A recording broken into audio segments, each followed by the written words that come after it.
तुम्हें मैं कहना कुछ भी पहले दे दूं वार्निंग पार्टी चलेगी दिल सेक्स थैंक यू। देखो अजय जोश मशीन है, रविंद्र जी मोटिवेशन मशीन है, पवनदीप जी न्यूट्रिशन मशीन है, लेकिन मैं पैसे बनवाने वाली मशीन। मैंने अभी अमृतसर में एक डायलॉग बोला था पवनदीप जी, मैंने कहा जिना दे करे दाने उन्होंने कमरे की शान। इतनी पंजाबी आती है मेरे को, इससे ज्यादा नहीं आती, और ये एक लाइन में सब समझ में आ जाता है। यस और नो? बोला इतनी आ जाए तो बात बन जाए, बाकी की जरूरत नहीं है। अशोक भाई अभी मेरे को कह रहे थे कि सर दीनानगर में पहली बार इतनी गैदरिंग हुई है, क्या ये सच बोल रहे थे? बोले इन दिनों में यहाँ पे थोड़ा सा ठंड का माहौल ज्यादा है, लेकिन आज पता नहीं गर्मी क्यों आ गई है। मैंने कहा वो मेरी वजह से नहीं है, वो यहाँ के एक सीनियर लीडर्स की वजह से है, जिन्होंने इस प्रोग्राम को इतना अच्छे से प्रमोट किया। तो एक बार उनके सम्मान में जोरदार ताली हो जाए सभी सीनियर्स के। अजय ने मेरे को फोन किया, सर आपकी डेट चाहिए अमृतसर और गुरदासपुर दोनों एक साथ। मैंने कहा यार मेरा तो एक दिन में एक ही प्रोग्राम होता है, दो कैसे कर पाएंगे? बोला सर वो मैनेज कर लेंगे, आप डेट दे दो। डेट दी तो मेरे पास शैलेंद्र दींगड़ा जी का मैसेज दिया, सर टिकट भेज दो। मैंने कहा दींगड़ा जी आप तैयारी करवा रहे हो क्या? बोले हाँ। तो मैंने कहा यार फिर तो मेरे को पूरी तैयारी करके आनी होगी, क्योंकि शैलेंद्र दींगड़ा जी अगर कोई प्रोग्राम की तैयारी करवाते हैं तो इसका मतलब वो पूरी ताकत लगा देते हैं और वो उसके बाद में अशोक भाई का फोन किया।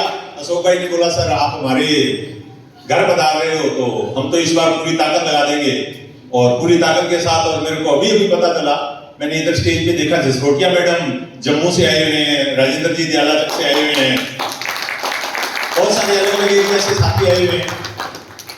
आप सब लोग मुझे सुनने के लिए आए, उसके लिए आपका शुक्रिया। आप मुझे सुनने नहीं आए हैं, आप आरसीएम के एक रूबी अचीवर को सुनने आए हैं। और आज अगर आप मेरे को सुन रहे हैं तो इसलिए नहीं सुन रहे हैं कि मेरा नाम आत्माराम है, आप मुझे इसलिए सुन रहे हैं कि मैं आरसीएम बिजनेस का एक अचीवर हूं। और आपको भी अगर इस बिजनेस में बड़ा बनना है, देखिए ताली अभी तक जितनी आपके लीडरों ने बजवा ली ना, वो बजा ली। म्यूजिक जितना बजाना था वो बजा लिया। अभी अपने पास 1-1.25 घंटे का टाइम है, और मैं चाहता हूं उसे 1.25 घंटे में मैं पहली बार आया हूं तो आपकी और मेरी बातचीत ठीक ढंग से हो जाए। यस और नो? कितने ऐसे साथी हैं जो आज पहली बार आरसीएम की मीटिंग में आए? पहली बार, फर्स्ट टाइम। ओ वेरी गुड, एक बार इनके सम्मान में जोरदार तालियां हो जाए, क्योंकि हमारे नए लोग। अजय ने यहाँ पे एक शब्द बोला था, और उससे पहले रविंद्र जी भी बोल रहे थे कि गरीबी से अमीरी, और आपने भी कुछ बोला कि मैं कहानी सुना तो आंसू आ गए थे। आज एक सीक्रेट बताता हूं आपको। इस दुनिया में जितने भी अमीरों को आप जानते हो ना, वो इसलिए नहीं अमीर बने कि वो अमीर थे, वो इसलिए अमीर बने क्योंकि वो गरीब थे। जितने भी अमीर होंगे, आप फाइल खोल के देखो, धीरूभाई अंबानी पहले गरीब थे, रतन टाटा जी के पिताजी जमशेद जी टाटा पहले गरीब थे, बिरला जी के परिवार के लोग भी पहले गरीब थे, बिल गेट्स पहले गरीब थे, वॉरेन बफेट अखबार बेचते थे पहले गरीब थे, मार्क जुकरबर्ग पहले गरीब थे, वॉरेन बफेट, चार्ली मुंगर, कौन ऐसा आदमी है दुनिया में जो पहले अमीर था? सारे के सारे गरीब थे। अमीर वही होता है जो पहले गरीब होता है। पहले अमीर होता है वो क्या होगा? गरीब हो सकता है, अमीर तो हो नहीं सकता। हमारे लिए अच्छी बात क्या है? हम पहले से गरीब हैं, अमीर बन सकते हैं। तो आप अगर आज इस वोट में है ना, तो आप गारंटेड अमीर बनने वाले हैं। ये बात की गारंटी मैं इसलिए दे रहा हूं क्योंकि एक आम आदमी इस दुनिया में आरसीएम बिजनेस से अमीर हो सकता है, और ये मैंने आंखों से देखा है। इस दुनिया में कोई भी इंसान किसी दूसरे को अमीर बनाने के लिए काम करते हुए मैंने नहीं देखा। एक अमीर आदमी फैक्ट्री लगाता है, किसको अमीर बनाता है? खुद को। थोड़ा जवाब देंगे यार? खुद को। उस फैक्ट्री के अंदर एक अधिकारी काम करता है, खूब पढ़ाई लिखाई करके अधिकारी काम करता है। वो किसके लिए काम करता है? वो फैक्ट्री के मालिक के लिए काम करता है। एक उसमें कलर काम करता है फैक्ट्री में, वो किसके लिए काम करता है? मालिक के लिए। एक मजदूर काम करता है, किसके लिए काम करता है? मालिक के लिए। तो अमीर कौन बनता है? मालिक बनता है। दुनिया में ऐसा कोई आदमी है जो उस मैनेजर के लिए, उस सुपरवाइजर के लिए, उस क्लर्क के लिए, उस मजदूर के लिए अमीर बनने के बारे में कोई सोचे? एक आदमी है, that is called TC Chhabra RC. मैंने पूरे हिंदुस्तान की हजारों कंपनियों की स्टडी की हुई है। आज समय की कमी है इसलिए मैं वो सारी बातें नहीं कर पाऊंगा आपसे। एक एक कंपनी की स्टडी की हुई है, एक एक सीईओ की स्टडी की हुई है। मैंने पता नहीं कितनी बायोग्राफी, ऑटोबायोग्राफी पढ़ी हुई है, कितनी किताबें मैंने पढ़ी हुई है। मैं आपको इतना बता सकता हूं, पूरे हिंदुस्तान में अगर आम आदमी को अमीर बनना है ना, आम आदमी को, देखो 150 करोड़ की आबादी में एक चाय वाला प्रधानमंत्री बन सकता है, बट सारे चाय वाले चाय बेचने लग जाए, प्रधानमंत्री बन जाए, बड़ी गारंटी नहीं बनेगी, नहीं बनेगी। आप सुबह चाय की घड़ी लगा दो और बोलो मैं भी कल मोदी बन जाऊंगा, नहीं बनोगे। बन सकते हैं क्या? एक कोई विधायक जो पहली बार चुनाव लड़े और पहली बार में राजस्थान का मुख्यमंत्री बन जाए, वो एक बन सकता है, सारे विधायक नहीं बन सकते। यस और नो? ये बात की गारंटी है। बट डायरेक्ट सेलिंग एक ऐसा प्रोफेशन है जिसके अंदर एक आदमी अगर सक्सेस हो सकता है तो पूरा हिंदुस्तान सक्सेस हो सकता है। और डायरेक्ट सेलिंग में पूरे हिंदुस्तान की कंपनियों की स्टडी करने के बाद मैं चैलेंज करता हूं, चाहे वो न्यूट्रिशन की बात हो, चाहे वो एफएमसीजी की बात हो, चाहे टेक्सटाइल की बात हो, और चाहे किसी और प्रोडक्ट की बात हो, प्राइस में, क्वालिटी में, क्वांटिटी में, प्लान में, वैल्यू में और एजुकेशन में सबसे बेस्ट अगर कोई कंपनी इंडिया में है ना, मैं इसलिए नहीं कह रहा हूं कि मैं आरसीएम कर रहा हूं, मैं चैलेंज के साथ कह रहा हूं, सबसे बेस्ट कंपनी कोई अगर एक है तो उसका नाम आरसीएम है, और उसकी मीटिंग में आज आप बैठे हो इसलिए आप तालीम दें। क्यों है? मैंने सारी कंपनियों की स्टडी की है, की हुई है। किसी के पास में प्लान ठीक है तो प्रोडक्ट गड़बड़ है, किसी के पास प्रोडक्ट ठीक है तो प्लान गड़बड़ है। एक बहुत बड़े इंटरनेशनल ट्रेनर है नेटवर्क मार्केटिंग के, नाम है एरिक वरेन। अजय आपने कभी उनको पढ़ा होगा या सुना होगा। मैंने उनकी एक किताब आती है गोप्रो, इंग्लिश में 2000 रुपए की है, बट मैंने उसकी एक पायरेटेड कॉपी मिल गई थी हिंदी में 500 रुपए की। अब अंग्रेजी तो पढ़ नहीं सकते, नवी पास आती है अपन, तो हिंदी में मिल गई थी। मैंने उसको पढ़ा और पढ़ने के बाद में मैंने उनके बहुत सारे वीडियो देखे जो अंग्रेजी में थे, और वो देखने के बाद में, सारा मामला समझने के बाद में मेरे को एक चीज समझ में आई जो आज आप ले जा सकते हो। एक बार कहते हैं कि अगर आपका कंपनी का प्रोडक्ट, नोट कर लेंगे इस चीज को, अगर आपकी कंपनी का प्रोडक्ट ऐसा है जिसको लोग बिना किसी कंपनसेशन प्लान के खरीद सकते हैं और सालों तक खरीद सकते हैं, तो पहले नंबर पे वो कंपनी 50% नंबर ले जाती है, वो पास हो जाती है। यानी 50% वो कंपनी सही है अगर बिना किसी कंपनसेशन प्लान के, यानी प्लान नहीं दिखाया, किसी भी आदमी को प्लान नहीं दिखाया, केवल प्रोडक्ट दिखाया कि भाई साहब ये साबुन है, ये डेटोल है, ये है, डेटमैक्स है, ये डेटोल इतने रुपए की आती है, ये इतने रुपए की आती है, इसकी ये क्वालिटी है, इसकी ये क्वालिटी है, कौन सी खरीदोगे? और अगर वो डेटमैक्स खरीद लेता है, तो 50% नंबर एक ही राउंड में कंपनी को मिल गए, पास हो गई। मुझे बताइए हिंदुस्तान में कोई भी अमेरिकन कंपनी, क्या उसके पास में ऐसा कोई प्रोडक्ट है जो ट्रेडिशनल मार्केट से कंपेयर किया जा सके और बिना कंपनसेशन प्लान के लोग उस प्रोडक्ट को ले सके? आप डेटमैक्स को ले लीजिए, आप नमक को ले लीजिए, आप हल्दी को ले लीजिए, आप चिली पाउडर को ले लीजिए, आप पेस्ट को ले लीजिए, आप न्यूट्रास्यूटिकल को ले लीजिए, आप गामा को ले लीजिए, आप गुडडोट को ले लीजिए, आप न्यूट्रीचार्ज को ले लीजिए, आप किसी भी प्रोडक्ट को ले लीजिए। क्या बिना कंपनसेशन प्लान के आरसीएम में प्रोडक्ट बिकते हैं या नहीं बिकते हैं? मैं साबित कर सकता हूं। आरसीएम के अंदर काम करने वाले लोगों की संख्या कुछ लाखों में है, प्रोडक्ट खाने वाले लोगों की संख्या उनसे 10 गुना ज्यादा है। आरसीएम का हेल्थ कार्ड लोग आज भी इसलिए लेते हैं कि वो हार्ट के लिए अच्छा है, वो इसलिए नहीं लेते कि उससे पैसे अच्छे आते हैं। यस और नो? यस। तो कंपनसेशन प्लान के बगैर आपका प्रोडक्ट अगर लोग ले सकते हैं तो 50% नंबर पूरे आ गए। दूसरा, अगर आपके कंपनसेशन प्लान से प्रोडक्ट बिना प्लान के जा रहा है और बिना प्लान के प्रोडक्ट जा रहा है। उस प्लान से अगर आपकी कंपनी में कोई आदमी पैसे बना रहा है, कोई आदमी पैसे बना रहा है, और उस प्रोडक्ट प्लान की कैलकुलेशन एक छोटा सा बच्चा जो तीसरी चौथी स्टैंडर्ड में पढ़ रहा है, अगर वो कैलकुलेशन करके पे आउट बता दे कि भाई साहब मेरा बिजनेस 20-20 लाख है, मेरा पे आउट कितना बनेगा, मेरा बिजनेस 40-40 लाख, मेरा पे आउट कितना बनेगा, मेरा बिजनेस 1-1 करोड़ है, मेरा पे आउट कितना बनेगा। अगर कोई बच्चा कैलकुलेशन करके पे आउट बता दे और बाद में कंपनी से जब पे आउट आए तो उतना ही आए, अगर ये भी चीज क्लियर है तो वो company 100% original ethical based company है। और हिंदुस्तान में मैं सारी कंपनियों की स्टडी करके आपको चैलेंज के साथ कहता हूं, कोई भी कंपनी का बिजनेस क्लोजिंग के बाद में लीडर को पता नहीं होता कि मेरा चेक कितने का आएगा। आरसी वालों को पता होता है कि मेरे 90 दिन बाद कितना आएगा। क्यों भाई, पता होता है या नहीं होता है? yes. और प्रोडक्ट तो हमारे बिकते ही प्लान के बिना है। आदमी प्लान देखता कौन है? प्लान किसको समझ में आता है? पहली बार किसी को समझ में नहीं आता है। ज्यादातर तो प्लान दिखाते ही नहीं है, प्रोडक्ट दिखाते हैं। 3 बार प्रोडक्ट लेता है, चौथी बार बोलता है तेरे को क्या फायदा है। 3 बार प्रोडक्ट लेता है, चौथी बार बोलता है रोज पहुंचाता है, फोन के साथ लेके आ जाता है, तेरे को क्या फायदा है। बोला मेरे को पैसा आता है तो ज्वाइन करवा, मेरे को पैसा चाहिए, बात करता हूं। ज्वाइनिंग तो बिना प्लान की होती है। हमारे 90% डिस्ट्रीब्यूटर को प्लान नहीं दिखाना आता है, और ये अच्छी बात है, प्लान नहीं दिखाना आता है और उसके बावजूद भी पैसा आता है, क्योंकि ये हिंदुस्तान के 90% लोगों के लिए है। और यही कारण है, ये 2 खूबी आप सीखिए, इसलिए मैं आपके बीच में खड़ा हूं। अगर ये 2 खूबी नहीं होती तो मैं इधर कभी नहीं होता। आजा भाई, ये 2 खूबी नहीं होती ना तो मैं आपके बीच में कभी नहीं होता। क्यों नहीं होता? क्योंकि मेरे को प्लान आज तक दिखाना ही नहीं आता है।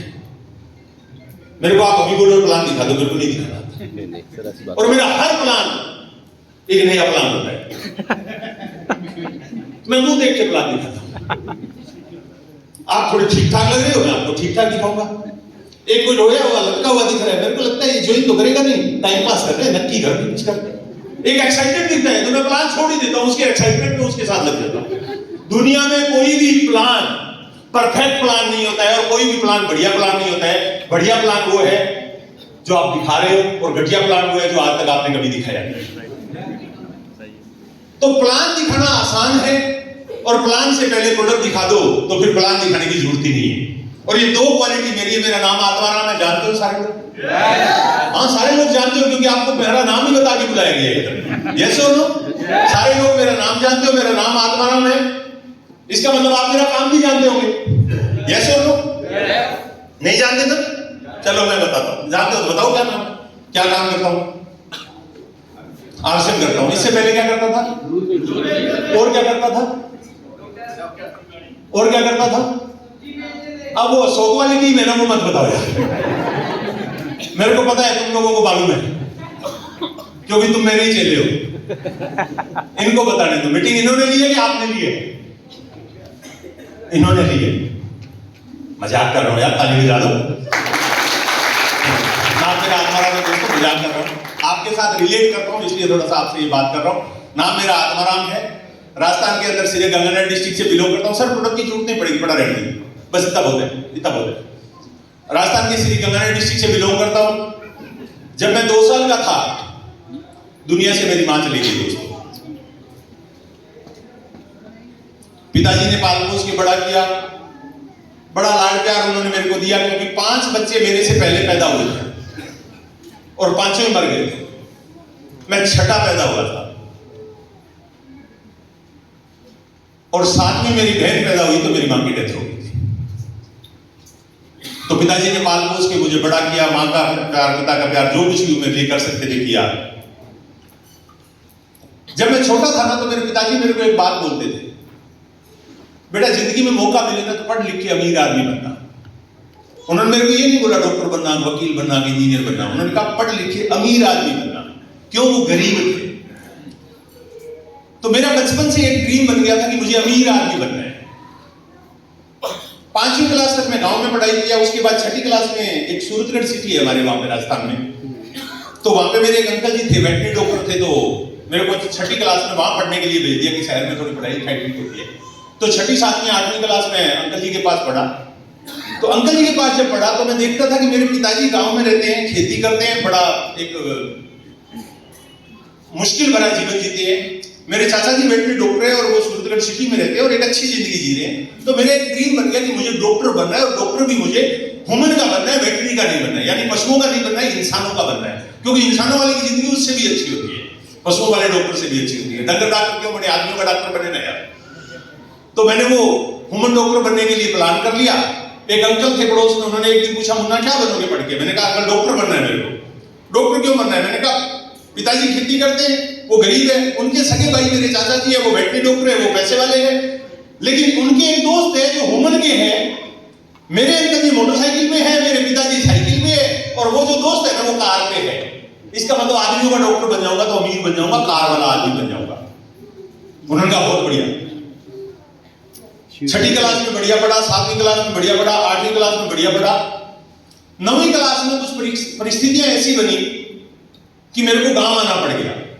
और गांव आया तो गांव से 12 किलोमीटर दूर तहसील हेडक्वार्टर रायसिंगर, जहां से मैं भी बिलोंग करता हूं, वहां पे डीएवी स्कूल होते थे, डीएवी जो अर्ध सरकारी स्कूल जिनको बोलते हैं, उसमें मेरे पिताजी ने एडमिशन करवाया। मेरे पिताजी ने बोला मेरा प्योर गवर्नमेंट स्कूल में एडमिशन करवा दो, डीएवी में मत करवाओ, क्योंकि डीएवी में करवाओगे तो यहाँ फीस देनी पड़ेगी।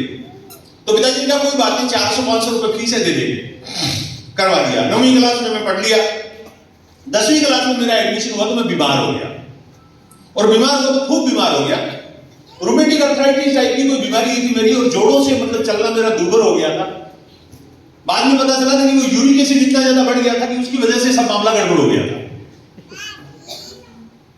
मेरा इलाज किया, बहुत सारे डॉक्टरों ने, इलाज नहीं हो पाया, क्योंकि हम ऑर्थोपेडिशियन को दिखा रहे थे या एमबीबीएस को दिखा रहे थे, जबकि वो बीमारी एमडी से रिलेटेड थी। उस चक्कर में मेरी पढ़ाई छूट गई। पढ़ाई क्यों छूट गई? क्योंकि हर महीने दवाई लानी होती थी, बीमार होता था, डॉक्टरों ने बोला स्ट्रेस कम दो, ये कम दो, वो कम दो। तो मेरे चाचा जी बीकानेर से मेरा इलाज करवाते थे, उन्होंने बोला बेटा एक बार तू पढ़ाई छोड़ दे, ठीक रहेगा तो ठीक रहेगा। तो मैं क्या करता था, घर में बैठ के पढ़ाई करता था। मेरा सपना था कि मुझे 10वीं पास करनी है हर हाल में इस साल।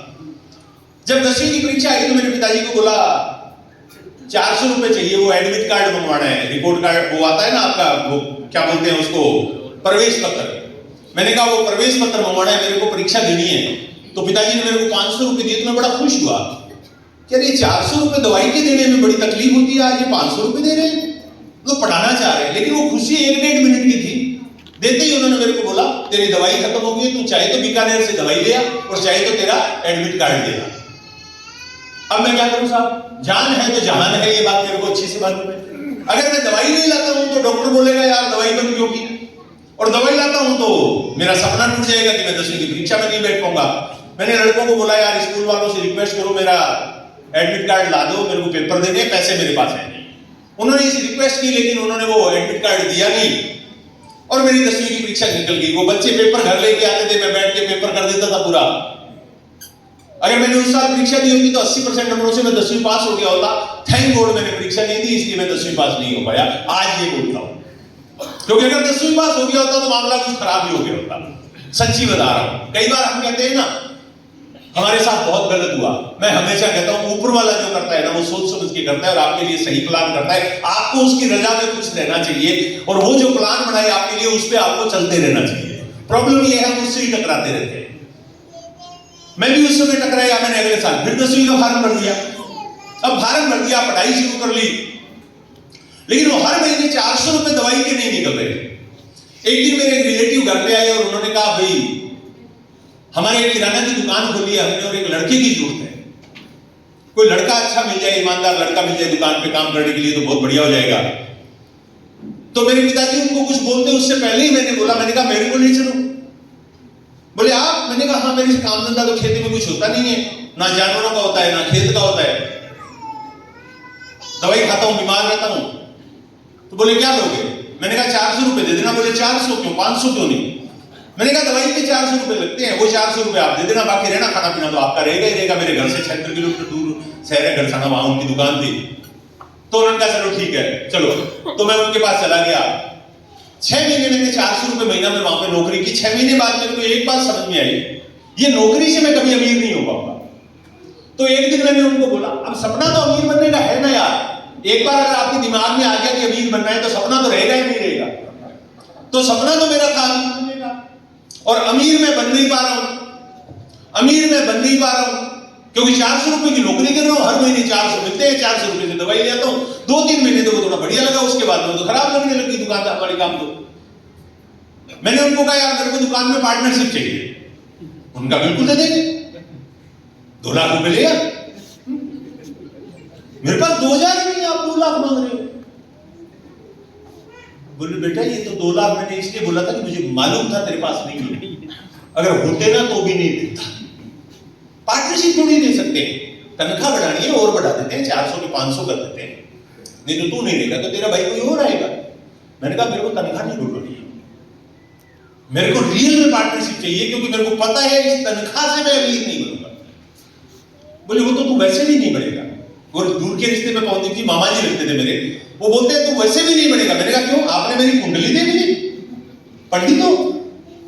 बोले बेटा पंडित तो नहीं, बट ये बात दावे के साथ कह सकता हूं तू कभी अमीर नहीं बनेगा। अब वो दिल में ठुक गई कि अब तो कुछ भी हो जाए। वो राजस्थानी में कहावत है मरना मंजूर लेकिन खाने खजूर।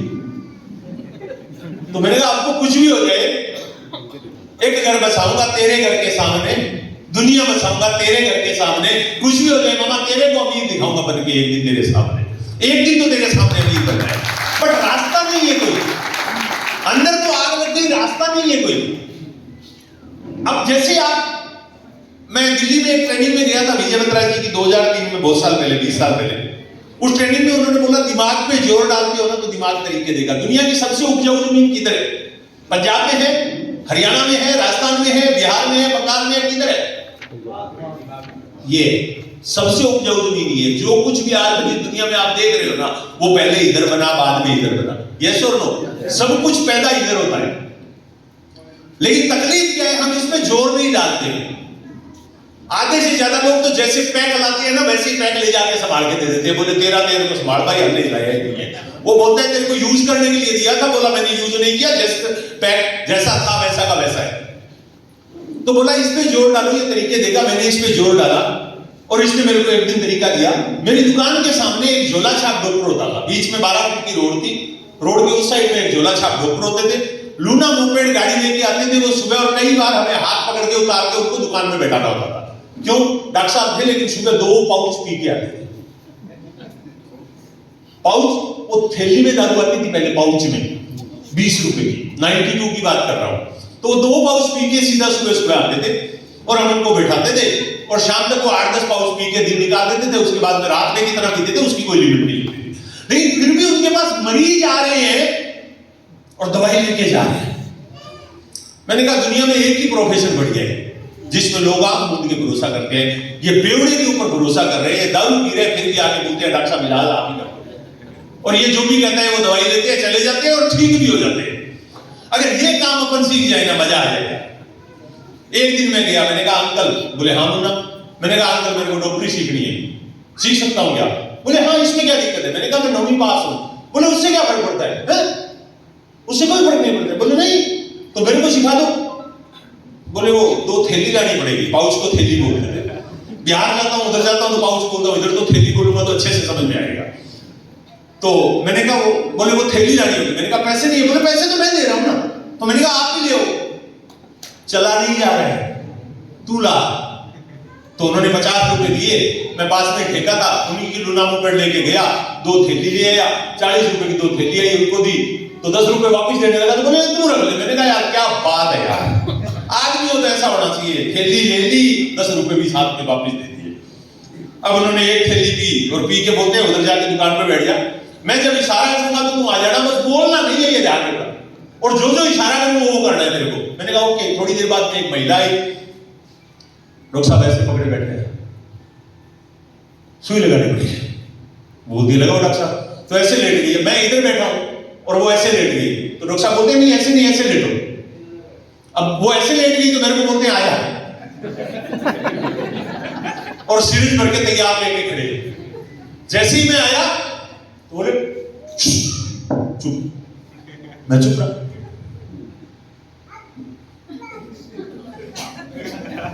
अपन ने भी कर दिया। बोले शाबाश तू पास हो गया। मैंने कहा है? बोले पास हो गया, मैं डॉक्टर बन गया। बोले बस मैं आज तक हमने यार लाखों रुपया लगा के, करोड़ों रुपया लगा के एमबीबीएस की डिग्री लेते हैं और लेते हैं, काहे को लेते हैं? काम तो 10 मिनट का था। अब वो दुकान पे चला गया, उसके बाद में जब भी कोई मेरे पास ग्राहक होता तो मैं ग्राहक निपटाता, नहीं होता उनके पास ग्राहक होता तो मैं उनके वहां जाके निपटाने मिल जाता। 5-6 महीने में वो सुई हुई लगाना बढ़िया सीख गया। तो मेरे एक दोस्त था, एक दिन एक सतपाल नाम का एक दोस्त था, मैंने उसको बोला, यार सतपाल, मेरे को डॉक्टरी सीखनी है यार, कोई ढंग का डॉक्टर बताइए। तो राम प्रताप तो रोज दारू पी लेता है, जिसे जितना इनसे ले सकते थे वो ले लिया, आगे बढ़े। तो उसने एक डॉक्टर से बात की और मैं अनूपगढ़ एक शहर है जो अभी डिस्ट्रिक्ट बन गया है, वहां पे एक डॉक्टर थे, डॉक्टर दीवानचंद अरोड़ा, उनके पास 700 रुपए में मेरा प्रमोशन हो गया और मैं वहां आके डॉक्टरी करने लग गया। जब 700 रुपए कमाने लगा तो पिताजी को लगा तो लड़का पैरों पे खड़ा हो गया। तो उन्होंने एक लड़की ढूंढ ली और एक दिन मेरे को समाचार लेके आए मेरे पास, बोलते भाई तेरी सगाई कर दी। मैंने कहा किसके साथ? बोले लड़की के साथ। और किसके साथ करनी थी? मैंने कहा मेरे से पूछा नहीं, तेरे से क्या पूछना था, शादी नहीं करनी। मैंने कहा थोड़ा रुक जाते। बोले देख भाई सोच ले करनी है कि नहीं करनी है। अब दोस्तों कहते हैं कि शादी एक ऐसा लड्डू है जिसको खाए वो भी पछताए और जो ना खाए वो उससे भी ज्यादा पछताए। क्या करना चाहिए? खा के पछताओ, मोदी जी कह रहे हैं, खा के पछताओ। तो मैंने वो खा लिया। 11 जून 1995 को अपन ने वो लड्डू खा लिया। शायद मैं नहीं खाता तो ठीक रहता। मैंने खा लिया। जब तक वो लड्डू नहीं खाया था अपन लड्डू लाल थे, खाने के बाद लड्डू लाल से हो गए पप्पू लाल। घर का नाम वैसे भी मेरा पप्पू है। अब पप्पू पास नहीं हो रहा है, क्या करें? फंस गई गाड़ी। वो डॉक्टरी घर में आके चालू की, डॉक्टर साहब को बोला प्रमोशन करो। डॉक्टर साहब ने बोला खुद का बैग उठाओ और फील्ड में उतरो, प्रमोशन यही होगा। हम तो 700 में दूसरा रखेंगे, तेरे को काहे को ज्यादा देंगे? तो मैंने कहा अगर मेरे को ज्यादा चाहिए तो बोले खुद की प्रैक्टिस शुरू करो। और मैंने गांव में आके प्रैक्टिस शुरू कर दी और 700 रुपए से चलते चलते मैं 4000 रुपए महीना कमाने लग गया। लेकिन तब अशोक गहलोत जी को पता चल गया। गहलोत जी ने बोला ये झोला छाप डॉक्टरों को घर बैठाओ। और वो राजस्थान में एक कानून पास किया कि झोला छाप डॉक्टर कहीं भी का प्रैक्टिस करते हुए मिले तो उनको अंदर डालो। तो पिताजी को खबर लग गई। पिताजी ने बोला देख सीधी बात है, पहले तो तू अकेला था, चला जाता तो भी कोई बात नहीं थी, अभी पीछे इनको कौन संभालेगा? ये तेरी डॉक्टरी वोक्टरी बंद कर। मेरे बाप ने खेती की, भूख नहीं मरा। मैंने खेती की, भूख नहीं मरा। तू भी खेती कर, भूख नहीं मरेगा। मैं आज तक ये सोच रहा हूं, ये उस दिन मैंने हां कैसे बोला मेरे बाप को। दादाजी ने खेती की, भरपेट कभी नहीं खाई। मेरे पिताजी ने खेती की, भरपेट कभी नहीं खाई। और वही शिक्षा वो मेरे को देके गए। बट मजबूरी, इस दुनिया में किसी आतंकवादी से डर नहीं लगता है भाई। एक आतंकवादी से डर लगता है जो घर में होता है, और सबको लगता है मेरी अकेले की बात नहीं है।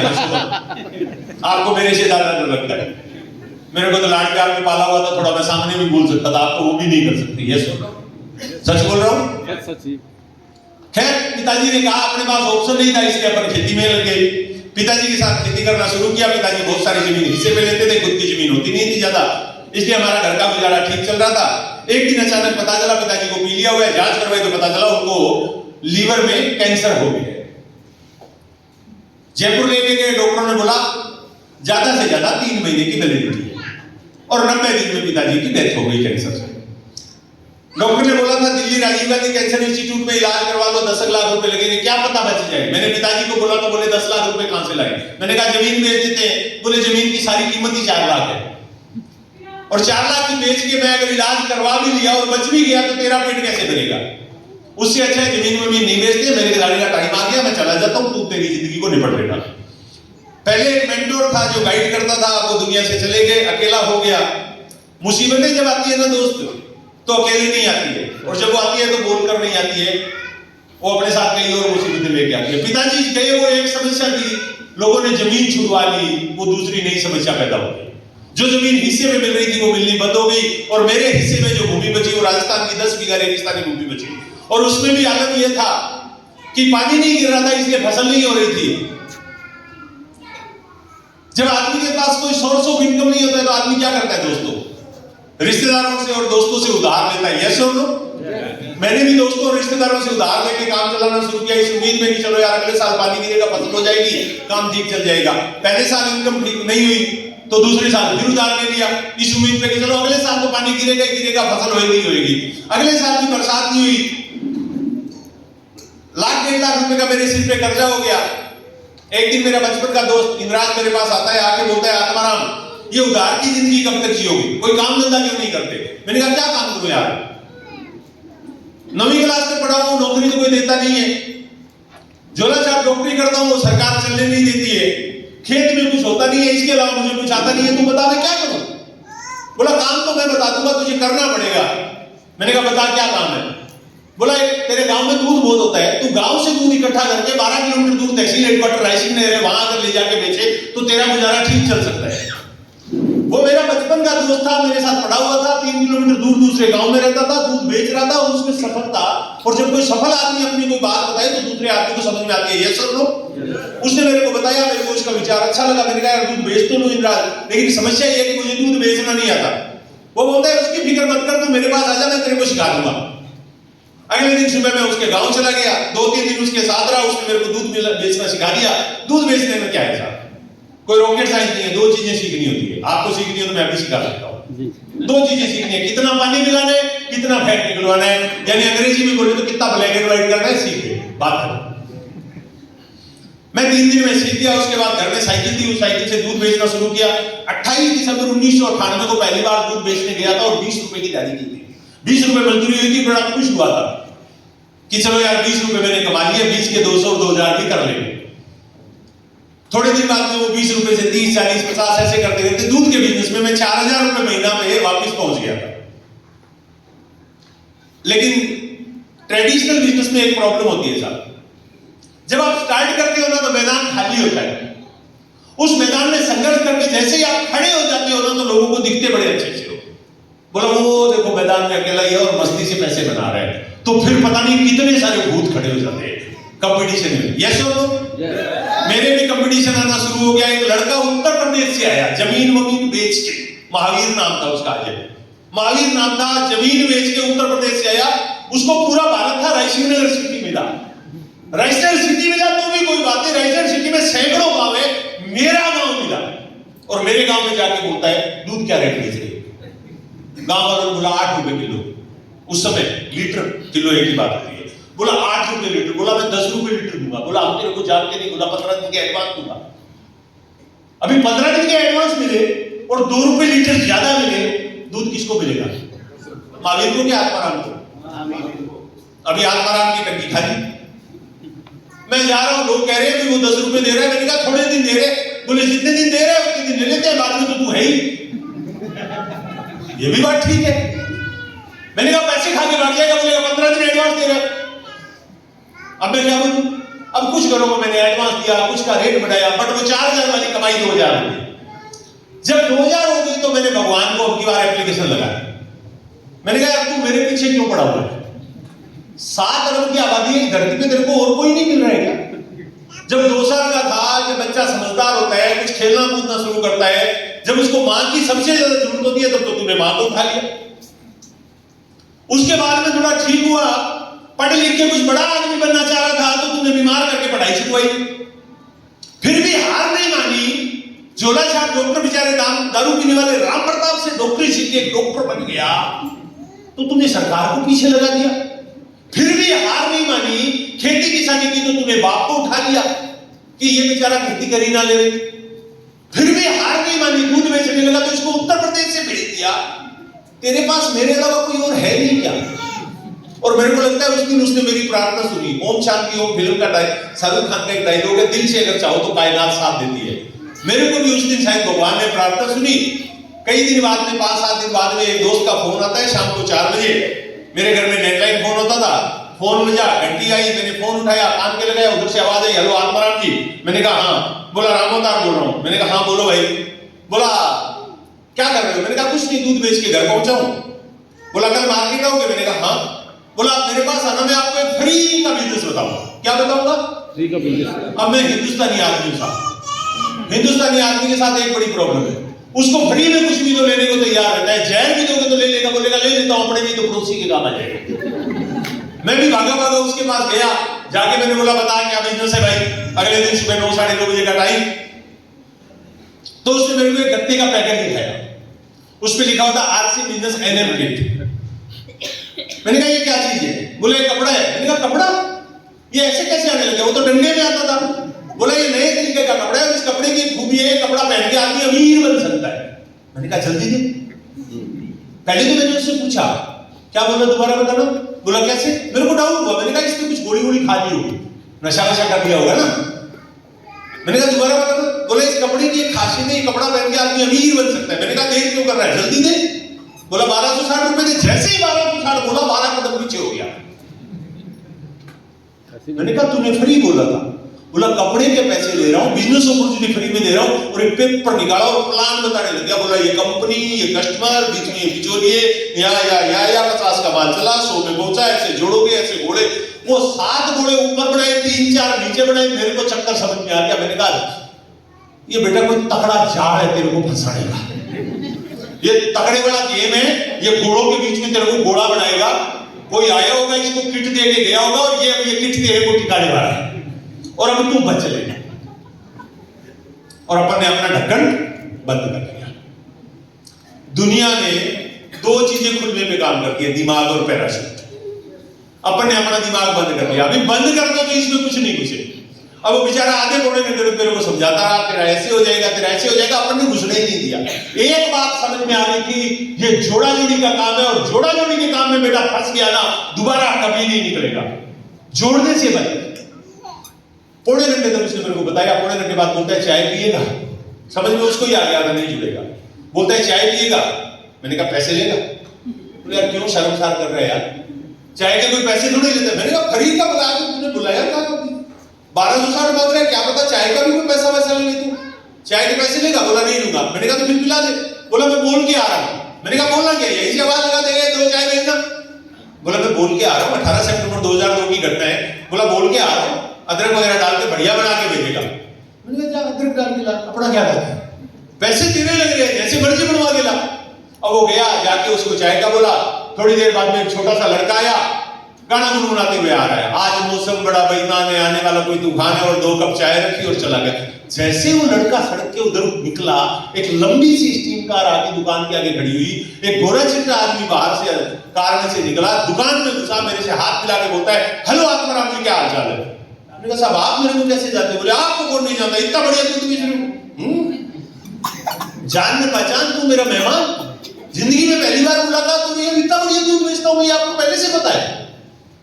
खैर एक बढ़िया पैसे वाला आदमी, एक इज्जतदार आदमी, रिस्पेक्टेड आदमी जब आपसे मिलता है तो आप उसकी वैल्यू करते हैं, यस और नो? मैंने वो चाय का कप मेरे हाथ में था, पीना स्टार्ट ही नहीं किया था। मैंने उनको बोला लीजिए सर चाय लीजिए। बोले नहीं आपको और आ जाएगी। मैंने कहा नहीं सर लीजिए। तब तक मेरा दोस्त बोलता है लो अंकल। मैंने कहा अंकल? बोला हाँ ये मेरे अंकल है। अब वो मेरा दोस्त इधर बैठा है, मैं यहाँ बैठा हूँ, वो अंकल यहाँ बैठ गए। मैंने कहा तो तू नहीं पिएगा चाय? बोला मैं और मंगवा लेता हूँ। बोला एक चाय भेजना। तो मैं पास में बैठा था, धीरे से उसके कान में बोला अब अदरक वाली नहीं पिएगा? बोला नहीं मैंने उसको बोला हुआ है आज पूरे दिन अदरक वाली भेजना। दोस्तों सच बता रहा हूं, 2 साल बाद पता चला वो बेचारा चाय वाला तो चाय अदरक की बना रहा था। मेरा दोस्त चाय का बोलने नहीं गया था। उस चाय वाले की दुकान के पीछे एक एसटीडी पीसीओ था। उस एसटीडी पीसीओ से जाके उसने उस अंकल को फोन किया जो कार में आए थे। बोला अंकल मुर्गा आ गया, हड़ताल नहीं हो रहा है, आ जाओ मिलके कर लेते हैं। अंकल बड़े स्मार्ट थे। अंकल ने पूछा नाम क्या है? बोला नाम से क्या लेना है? बोला रे बावड़े, दुनिया में किसी भी आदमी से कोई भी काम लेना हो ना तो उसको नाम से पुकारो, वो आधा आपके लिए जान न्यौछावर करने को तैयार हो जाएगा, आधा बेहोश हो जाएगा। बोला आत्माराम। बोला करता क्या? बोला उससे क्या लेना देना है? बोला कोई भी इंसान छोटे से छोटा काम करे, उसके काम की तारीफ करो, वो आपके लिए जान दे देगा। बोला दूध बेचकर। बोला ओके बाकी मैं आपको कुछ दूंगा। और वो अंकल ने वो पूछा हुआ था और आते ही डायलॉग मारा, हेलो आत्माराम जी क्या हाल चाल है? मतलब आधा कि इतना बड़ा आदमी मेरा नाम जानता है, आधा बेहोश। बोला साहब आप कैसे जानते? बोला आपको कौन नहीं जानता, इतना बढ़िया दूध बेचते हो, पूरा काटो। वो जो लड़का था ना जो गाना गा रहा था, बाद में मैंने उससे भी पूछा, मैंने कहा उस दिन एक भी बादल नहीं था आसमान में, तू गाना क्यों गा रहा था? कि आज मौसम बड़ा बेईमान है, आने वाला कोई तूफान है। बोला अंकल मैं तेरे को बचाने के लिए गाना गा रहा था। मैंने कहा क्या मतलब? बोला अंकल जब मैं चाय लेके ये चाय का बोलने गया था ना तो ये पीछे से एसटीडी पीसीओ में से फोन कर रहा था, ये फोन कर रहा था, और जब मैं आ रहा था तो वो कार वहां खड़ी थी। मैं तेरे को अगर ये बोलता अंकल तेरे को ये फंसाएंगे तो ये मेरे को चाय वाले सेठ को बोल के दुकान से भगवा देता, तो मैं तेरे को डायरेक्ट तो बोल नहीं पाया, मैं तेरे को इशारा किया कि आज मौसम बड़ा बेईमान है, आने वाला कोई तूफान है कि वो आ रहा है, तेरा बाप वहां पे साइकिल कार लिए खड़ा है, आके प्लान दिखाएगा तेरे को। मैंने कहा तेरे को क्या मालूम था प्लान दिखाएगा? बोला तेरे से पहले 4 को निकाल देते, बोला 5वां था तू और हमें पता था कि तुझे भी नहीं बख्शेंगे, बोला 5वां तू था कि तेरे को भी नहीं बख्शेंगे, इसलिए मैंने गाना गाया, बट अंकल तेरी किस्मत में लिखा हुआ था फंसना, तू फंस गया है। कोड मेरे को उसका गाना समझ में नहीं आया, नहीं तो यार कहां होता, दूध बेच रहा होता। छुड़वाने के लिए दुनिया 525 तरीके इस्तेमाल करेगी आपसे, लेकिन एक चीज का ध्यान रखना, छोड़ दिया ना तो कुछ भी नहीं मिलेगा, पकड़े रखोगे तो कुछ नहीं मिलेगा। अब वो जो साहब थे कार में आए थे, मेरे को बोलते हैं चाय पीते पीते चाय की चुस्की ली, और चाय की चुस्की लेते ही आरसी वाले जो होते हैं ना, इनके साथ एक बड़ी बीमारी है साहब जी, ये किधर में किधर करके कान सही जगह आके पकड़ लेते हैं, इधर से पकड़े थे इधर से पकड़े, कान पूरा सही पकड़ लेते हैं। उन्होंने मेरे को बोला और सुनो आत्माराम क्या हाथ खा रहा, पहली बार में कोई खराब बोलता है क्या? पहली बार में कोई खराब बोलेगा? हर आदमी बोलता है बहुत बढ़िया, चाहे अभी बीवी से मार खा के आया फिर भी बोलेगा बहुत बढ़िया। मैंने बोला बहुत बढ़िया, तो उन्होंने बोला वो बोलने वाला या रियल वाला? जैसे ही उन्होंने ऐसे बोला अपनी तो हवा नहीं बोली। मैंने कहा सर रियल वाला कहां होता है, वो तो ऐसे बोलने के लिए बोलते वक्त हालत तो आप जानते हो दूध बेचने वाले की हालत कैसी होती है। बोले आप दूध शौक से बेच रहे हो या मजबूरी से बेच रहे हो? क्या बोलूं? मजबूरी। मजबूरी? मैंने कहा सर मजबूरी से। तो बोले मजबूरी में दूध क्यों बेचते हो, कुछ और क्यों नहीं करते हो? मैंने कहा और क्या करूं साहब, और क्या करूं, 9वीं क्लास में पढ़ा हूं। बोले आपका सपना क्या था? मैंने कहा मेरा सपना तो था सर डॉक्टर बनने का, और जैसे मैंने डॉक्टर बोला तो मेरी आंखों में चमक आ गई। उन्होंने कहा डॉक्टर क्यों बनना चाह रहे थे आप? मैंने कहा सर बहुत सारे पैसे कमाने थे। तो इसका मतलब सपना डॉक्टर बनना नहीं था, सपना था पैसे वाला बनना। मैंने कहा हाँ सही बात तो यही है। तो बोले वो तो अभी भी बन सकते हो आप। मैंने कहा सर 9वीं क्लास पढ़ा हुआ अभी थोड़ी बन सकता हूं। बोले बिल्कुल बन सकते हो, धीरू भाई अंबानी भी 9वीं क्लास में, वो भी 9वीं क्लास थे, वो बन गए तो आप क्यों नहीं बन सकते हो? मैंने कहा सर वो बन गए क्योंकि उनकी किस्मत अच्छी थी, मैं नहीं बन सकता क्योंकि मेरी किस्मत अच्छी नहीं है। उन्होंने कहा गलत, इस दुनिया में जितने भी लोग अमीर बने हैं ना वो किस्मत से नहीं बने हैं, वो संगत से बने हैं। मैंने कहा मैं समझा नहीं, संगत कौन सी? वो सत्संग जो बाबा लोग करते हैं। बोले वो नहीं, संगत मतलब सानिध्य, उन अमीरों के साथ रह के या उन अमीरों के तरीके अपना के वो अमीर बने हैं जो पहले गरीब थे। मैंने कहा मतलब मैं समझा नहीं। उन्होंने कहा कि धरती में जितने भी अमीर लोग हैं, और आज मैं आपको ये बात कह रहा हूं, आप घर जाके चेक करना, इस धरती में जितने भी अमीरों को आप जानते हो ना, उन्होंने एक आदमी को फॉलो किया है, उसका नाम है जे पॉल गेटी। जे पॉल गेटी जो दुनिया के पहले अरबपति बने थे। जे पॉल गेटी जब अरबपति बने और बाद में उन्होंने अपनी सारी संपत्ति दान कर दी, तो किसी पत्रकार ने उनसे वो वाशिंगटन पोस्ट के किसी पत्रकार ने उनसे इंटरव्यू लिया और पूछा मिस्टर गेटी अगर कोई आदमी आपके जैसा बनना चाहे तो क्या बन सकता है? उन्होंने कहा यस बिल्कुल बन सकता है। बोला कैसे बन सकता है? उन्होंने कहा बड़ा सिंपल तरीका है, if you want to become rich find someone who is rich and do is doing, one day you will be rich. अगर आप अमीर बनना चाहते हैं तो, हिंदी में बता रहा हूं, अगर आप अमीर बनना चाहते हैं तो पहले उस आदमी को ढूंढे जो अमीर है और फिर वो करे जो वो कर रहा है, एक दिन आप भी अमीर बन जाएंगे। मेरे अपलाइन ने बोला अगर आपको अमीर बनना है तो आपको जे पॉल गेटी के फार्मूले को फॉलो करना चाहिए, क्योंकि सारे अमीर उसको फॉलो करके बने, आप भी उस फार्मूले को फॉलो करोगे तो बन जाओगे। मैंने कहा सर बिल्कुल सही बात है आपकी, लेकिन ये फार्मूला आम आदमी पे लागू नहीं हो सकता है। बोले कैसे? मैंने कहा जे पॉल गेटी ने कहा है if you want to become rich find someone who is rich and do is doing, one day you will be rich. यानी अगर आपको अमीर बनना है तो पहले उस आदमी को ढूंढो जो अमीर है। कहां से लाऊं अमीर आदमी को? कैसे ढूंढूं? कैसे ढूंढूं किसी अमीर आदमी को? मार्केट में तो बहुत सारे अमीर है। अच्छा मान लो कोई मिल गया तो वो अपना सीक्रेट मुझे बताएगा क्यों? वो बताएगा क्यों? उन्होंने कहा कि देखो ऐसा है, अगर आपकी इच्छा हो ना तो सीक्रेट बताने वाले आपको बहुत सारे मिल जाएंगे। पहली चीज बताओ, इच्छा है क्या? मैंने कहा मतलब हर आदमी की इच्छा है? बोले हर आदमी की इच्छा नहीं है। आपको साइकिल चलानी आती है? यहां पे साइकिल चलानी आती है सब लोगों को? जी जी। कैसे सीखे? क्या चीज? नहीं, किसी साइकिल चलाने वाले से सीखे या सीधे साइकिल के पास गए और सीख गए? किसी ने साइकिल चलाना सिखाया। बाइक चलानी आती है? जिससे सीखे उसको चलानी आती थी तब सीखे, ऐसे ही सीख गए। उसको पहले कार चलानी आती है? किससे सीखे? जिसको कार चलानी आती थी। रेलगाड़ी चलानी आती है इधर किसी को? नो। क्यों? नहीं, किस्मत खराब है इसलिए नहीं चलानी आती ना, या सीखे नहीं इसलिए नहीं आती? हवाई जहाज उड़ाना आता है? मतलब किस्मत खराब है, या सीखे नहीं? अच्छा, आप में से बहुत सारे साथियों को कार चलानी नहीं आती है, मतलब उनकी किस्मत खराब है। क्यों नहीं आती है? तो गरीबी में किस्मत खराब कहां से होगी?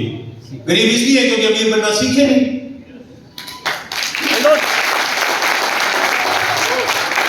गरीब इसीलिए तो है ना कि अमीर बनना सीखे नहीं। जिससे साइकिल चलाना सीखे तो साइकिल चलाने वाले के पास गए तो उसने साइकिल चलाना सिखा दिया, बाइक चलाने वाले के पास गए तो बाइक चलाना सिखा दिया, कार चलाने वाले के पास गए तो कार चलाना सिखा दिया, रेलगाड़ी चलाने के पास नहीं गए तो रेलगाड़ी चलाना नहीं सीखे, हवाई जहाज उड़ाने वाले के पास नहीं गए तो हवाई जहाज उड़ाना नहीं सीखे, उसी तरह किसी अमीर आदमी के पास नहीं गए तो अमीर बनना नहीं सीखे। आज तक हमने जो कुछ भी सीखा है वो कहां से सीखा है? सबसे पहले शिक्षक माँ बाप होते हैं, अमीर है क्या? उसके बाद दोस्त रिश्तेदार होते हैं, अमीर है क्या? उसके बाद गुरुजी मैडम जी होते हैं, अमीर है क्या? उसके बाद लेक्चरर और वो प्रिंसिपल और प्रोफेसर होते हैं, अमीर है क्या? तो आपने जिनसे सीखा वो अमीर नहीं है तो आप अमीर नहीं हो भाई, बात खत्म। अगर आज हम गरीब हैं तो किस्मत की वजह से नहीं है, हम इसलिए हैं क्योंकि हमने किसी अमीर आदमी से अमीर बनना सीखा नहीं है। और जो आज हम हैं वो उन लोगों से सीख कर है जो हमारे जैसे हैं। यस और नो? अगर आज हम आम आदमी हैं तो आम आदमियों के जैसे हैं क्योंकि हमने आम आदमियों से आम आदमी बनना सीखा है। यस और नो? जो हमने सीखा है वो हम बन गए, और जो बनना चाहते हैं अगर उसको सीखेंगे तो वो बन जाएंगे जो बनना चाहते हैं। प्रॉब्लम ये है हमने अमीरी के मामले में किस्मत को रोड़ा बना दिया है। बोला कि किस्मत खराब है इसलिए अमीर नहीं हो रहे। किस्मत खराब नहीं है, एक्चुअल में हमारी संगत सही नहीं है इसलिए हम गरीब हैं। संगत को अगर हम अमीरों वाली बना देंगे तो अमीर बन जाएंगे। और मेरे अपलाइन ने बोला धीरूभाई अंबानी हमारे देश में इसका जीता जागता उदाहरण है। मैंने मेरे अपलाइन को बोला, जब उन्होंने बोला मैंने कहा मेरे को प्रूफ दीजिए, मेरे को आप साबित करिए कि संगत बदल के जीवन बदल सकता है।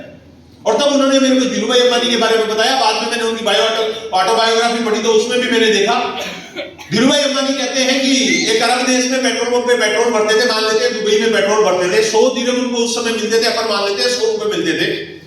100 रुपए में पेट्रोल पंप भरते थे। एक दिन उन्होंने देखा कि यार मेरे पेट्रोल पंप पे बहुत सारी कारें आती है, दोपहर में आती है, एक साथ कारों का हजूम आता है, बहुत सारी कारों में पेट्रोल भरवाती है और वो कारें बाद में जाके एक रोड के दूसरी साइड में होटल है वहां जाके खड़ी हो जाती है। उन्होंने एक दिन जाके क्यूरियोसिटी पैदा हो गई, जिज्ञासा पैदा हो गई, जाके पूछा कि भाई ये इतनी सारी कारें यहाँ पे आके खड़ी हो जाती है, यहाँ चक्कर क्या है? तो एक दरबार खड़ा था, उसने बोला भाई ऊपर 5 स्टार होटल है हमारा, इसके चौथी मंजिल पे एक रेस्टोरेंट है, उस रेस्टोरेंट में ये सारे शहर के बड़े बिजनेसमैन लोग हैं, ये दोपहर में लंच टाइम होता है तो ये यहाँ पे चाय पीने के लिए आ जाते हैं, 1-1.5 घंटा गप्पे मारते हैं, उसके बाद चले जाते हैं। धीरूभाई अंबानी इंडिया से गए थे विदेश में अमीर बनने के लिए। अचानक दिमाग में आइडिया आया यार ये अच्छा मौका है, अगर ये अमीर लोग यहाँ बैठ रहे हैं मैं इनके बीच बैठूंगा तो अमीर बन जाऊंगा, क्योंकि पेट्रोल पंप पे पेट्रोल भरूंगा तो वहां तो कभी अमीर नहीं बन पाऊंगा, लेकिन ये अमीर लोगों के बीच में बैठूंगा तो मैं इनकी शिक्षा लेके अमीर बन जाऊंगा। तो उन्होंने कहा भाई यहाँ पे चाय अकेला अमीर आदमी पी सकता है या कोई भी पी सकता है, मतलब कार वाला ही पी सकता है या कोई भी पी सकता है? बोले कोई भी पी सकता है, यहाँ क्या दिक्कत है, 2 रुपए दो चाय पी, बात खत्म। जैसे ही 2 रुपए बोला समस्या आ गई। क्यों? पेट्रोल पंप के पास में एक ठेला था जिसमें चाय 25 पैसे में मिल रही है और सामने 5 स्टार होटल में 2 रुपए की मिल रही है। समझदार आदमी को चाय किधर पीनी चाहिए थी? 25 पैसे। आप होते तो किधर पीते? अगर आप होते तो चाय किधर पीते? 25 पैसे। जोर से बताओ। 25 पैसे है जी? 25 पैसे वाले हाथ खड़ा करो। ऐसे समझ में नहीं आ रहा। 25 पैसे। सस्ती करो। अच्छा, जो हाथ खड़ा नहीं कर रहे हैं वो उनका क्या मानूं? वो 2 रुपए वाले पीते। सुनो सुनो सुनो सुनो सुनो, थैंक यू। 2 रुपए वाली महीने में 25 दिन पियो तो कितने रुपए की पड़ती है? आपकी 100 रुपए की दिहाड़ी हो और 50 रुपए की चाय पियो, दारू तो पी सकता है आदमी 100 रुपए की दिहाड़ी करके 50 रुपए की, कम वक्त चाय नहीं पिएगा 100 रुपए की दिहाड़ी करके 50 रुपए। यस और नो? धीरू भाई अंबानी बड़े कंफ्यूज हो गए। अगर मैं 25 पैसे की चाय पीता हूं तो पैसे तो बच जाएंगे, बट जिंदगी वही रहेगी जो चल रही है, यानी नौकरी पेट्रोल पंप भी करते रहेंगे, कमाई 100 रुपए रहेगी और कहलाएंगे नौकर।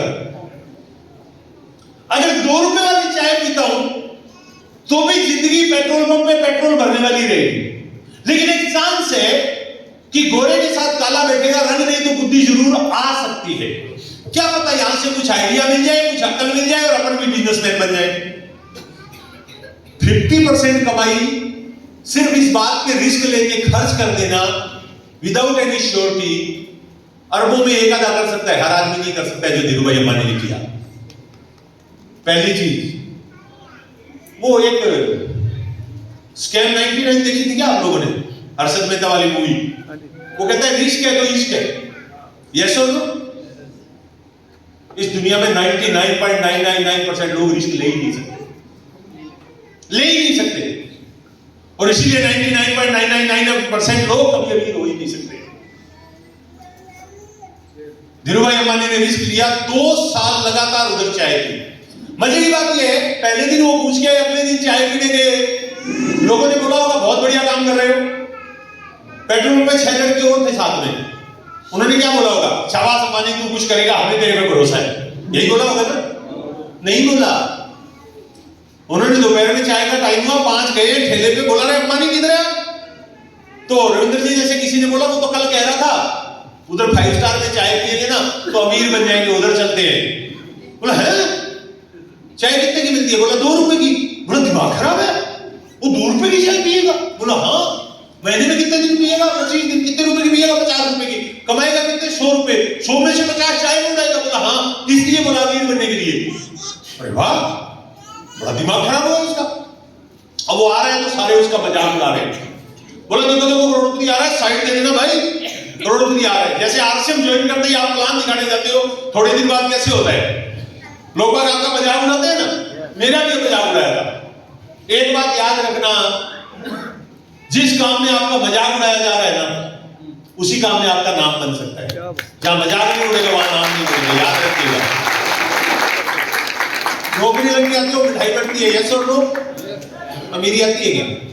नो। दुकान खोलते हो, मिठाई बढ़ती है, अमीरी आती है क्या? आरसी बिजनेस ज्वाइन करते हो, मजाक उड़ता है, यस और नो? मजाक उड़ता है तो अमीरी आएगी, क्योंकि मेरे अपलाइन ने मिस्टर मुकेश कोठारी को एक बात बोलते हैं, वो कहते हैं दुनिया से हटके जब भी कुछ अलग करोगे दुनिया हंसेगी। नोट करना इस लाइन को, दुनिया से हटके जब भी कुछ अलग करोगे दुनिया आप पे हंसेगी, लेकिन दुनिया मानेगी भी तब जब दुनिया से हटके कुछ अलग करोगे। तो आए, लोगों ने उनका मजाक उड़ाया। अगले दिन फिर धीरू भाई अंबानी दोपहर को किधर मिलेंगे? अभी 1:30 बजा, पेट्रोल पंप पे टी टाइम हुआ, धीरू भाई अंबानी जो छपा रोड की ये पार और जाके 5 स्टार होटल में घुस गए। पीछे भूकंप आ गया, बोला आज फिर चला गया? बोला हाँ आने दो। आया तो सबने घेर लिया और समझा रहे हैं तेरा दिमाग खराब हो गया, तुम पागल हो गया, तुम बर्बाद हो जाएगा, तू इंडिया से पैसे कमाने आया था, तुम पागल हो गया, तेरे घर वाले क्या सोचेंगे, पता नहीं क्या क्या बोल रहे हैं। अगले दिन तो नहीं जाना चाहिए था धीरू भाई अंबानी को, तीसरे दिन भी वो तो धीरे से 5 स्टार होटल में। तो तीसरे दिन पेट्रोल पंप का मालिक भी आ गया समझाने के लिए, बोले बेटा तेरे बाल दूध में सफेद हुए हैं, मैं पूरी जिंदगी में एक पेट्रोल पंप खोल पाया, वो भी 3 पार्टनर मिला के। ऐसे अमीर बनता तो मैं इसी दुबई में रहता हूं, मैं अब तक रोल्स रॉयस ले आता। इसने कहा अंकल बात तो आप सही कह रहे हो, बट आपने उधर चाय पी कभी? उनके साथ बैठे? बोले नहीं बैठे। तो बोले आप नहीं ला सकते रोल्स रॉयस। आपको कोई बोलता है ये कंपनी तुमने ज्वाइन की है ना, अगर ऐसे अमीर बनते तो सारे अमीर बन जाते, आप क्या बोलते हैं? हाँ यार बात तो सही बोल रहे, सारे बन जाते। उससे सीधा सवाल पूछना, सारे ज्वाइन किए क्या? सारे ज्वाइन किए क्या? वो बोलेगा मेरे मामा के, चाचा के, फौसी के, फूफा के लड़के ने ज्वाइन किया था। बोला उसको प्लान खड़ा था। अभी जो आपको समझा रहा है ना, उसने ना तो प्लान देखा हुआ है, ना उसको प्लान दिखाना आता है, और आप उसकी शिक्षा ले रहे हो। हिंदुस्तान में एक बड़ी बीमारी देखी है मैंने, उस आदमी से सलाह लेंगे जो पहले से फेल है। यार अगर फेल आदमी के पास सलाह होती तो वो अमीर बन जाता था। मतलब आंख में बीमारी आ गई और जा रहे हैं पान वाले की दुकान में, जाके बोला आंख खराब होगी, क्या करूं? वो बोलेगा चूना डाल दे। चूना कड़ी वाला चूना आता है ना, वो डालने ठीक हो जाएगी। यस और नो? डॉक्टर के पास जाते हैं तो वो कहता है जलन नहीं लगनी चाहिए। हम सलाह गलत आदमियों से लेते हैं। लेकिन नीरूभाई अंबानी ने वो मालिक की भी नहीं सुनी। बोला सेठ जी आपको नहीं समझ में आता मत पियो, मेरे को समझ में आ रहा है, मैं मेरे पीछे की पी रहा हूं, आपको तकलीफ क्या है? थोड़े दिन तक समझाया, उसके बाद एक बात समझ में आ गई, नहीं मानेगा। दुनिया, एक चीज बताऊं आपको, आज दुनिया में जब तक आपका विश्वास कमजोर होता है ना, तब तक दुनिया आपको समझाती है। जिस दिन आपका विश्वास मजबूत हो जाता है ना, दुनिया को आपसे कोई लेना देना नहीं होता। ऐसा 2, 4, 5, 10 दिन, 2 महीने, 4 महीने, 6 महीने आपको समझाएंगे, उसके बाद में वो आपका पीछा छोड़ देंगे। मेरे साथ भी ऐसे ही हुआ था। अब नीरूभाई अंबानी जाते रहे 2 साल बाद किसी सेठ की नजर उन पे पड़ी। बोला सेठ जी आप रोज इधर आके बैठ जाते हो, आपका किस चीज का बिजनेस है? बोला सर वो बाहर पेट्रोल पंप सामने। बोला अच्छा वो पेट्रोल पंप है क्या आपका? बोला नहीं पंप नहीं है मेरा, मैं तो उधर नौकरी करता हूँ 100 रुपए में। बोला नौकरी कर रहे हो, चाय इधर पी रहे हो, उधर चाय नहीं मिलती है क्या? बोला सर वहां पे चाय तो मिलती है, ठेले पे मिलती है। कितने पैसे में मिलती है? बोला 25 पैसे में। इधर कितने में मिलती है? बोला 2 रुपए में। बोला 25 पैसे में चाय मिलती है, तुम 100 रुपया उधर कमा रहे हो, 2 रुपए इधर लगा रहे हो। बोला सर उधर 25 पैसे में सस्ती चाय में माहौल भी सस्ता मिलता है, मुझे अमीर बनना है, वहां अमीरी का माहौल नहीं मिलता है, यहां माहौल अमीरी का मिलता है, इसलिए मैं 2 रुपए की चाय यहां पीता हूं। अभी बहुत सारे लोग इधर 150 रुपए नहीं लगा के आए, या तो उनके अपलाइन में लगाए होंगे या वो आए नहीं होंगे। बोला 150 रुपए लग जाएंगे, 150 रुपए बचाएंगे। एक बात याद रखना, आपको 150 रुपए में अगर एक शब्द समझ में आ जाएगा, एक शब्द, तो आपके 150 वसूल होते हैं। लेकिन बहुत सारे लोगों को नहीं समझ में आता है। मालूम है क्यों नहीं आता है समझ में? क्योंकि आज तक उनको यह समझाया ही नहीं गया है कि इन्वेस्ट किधर कर रहे हैं। रविंद्र जी, आदमी को मुर्गे पे भरोसा है, वो उसमें इन्वेस्ट कर रहा है। बकरे पे भरोसा है, लोग उसमें इन्वेस्ट कर रहे हैं।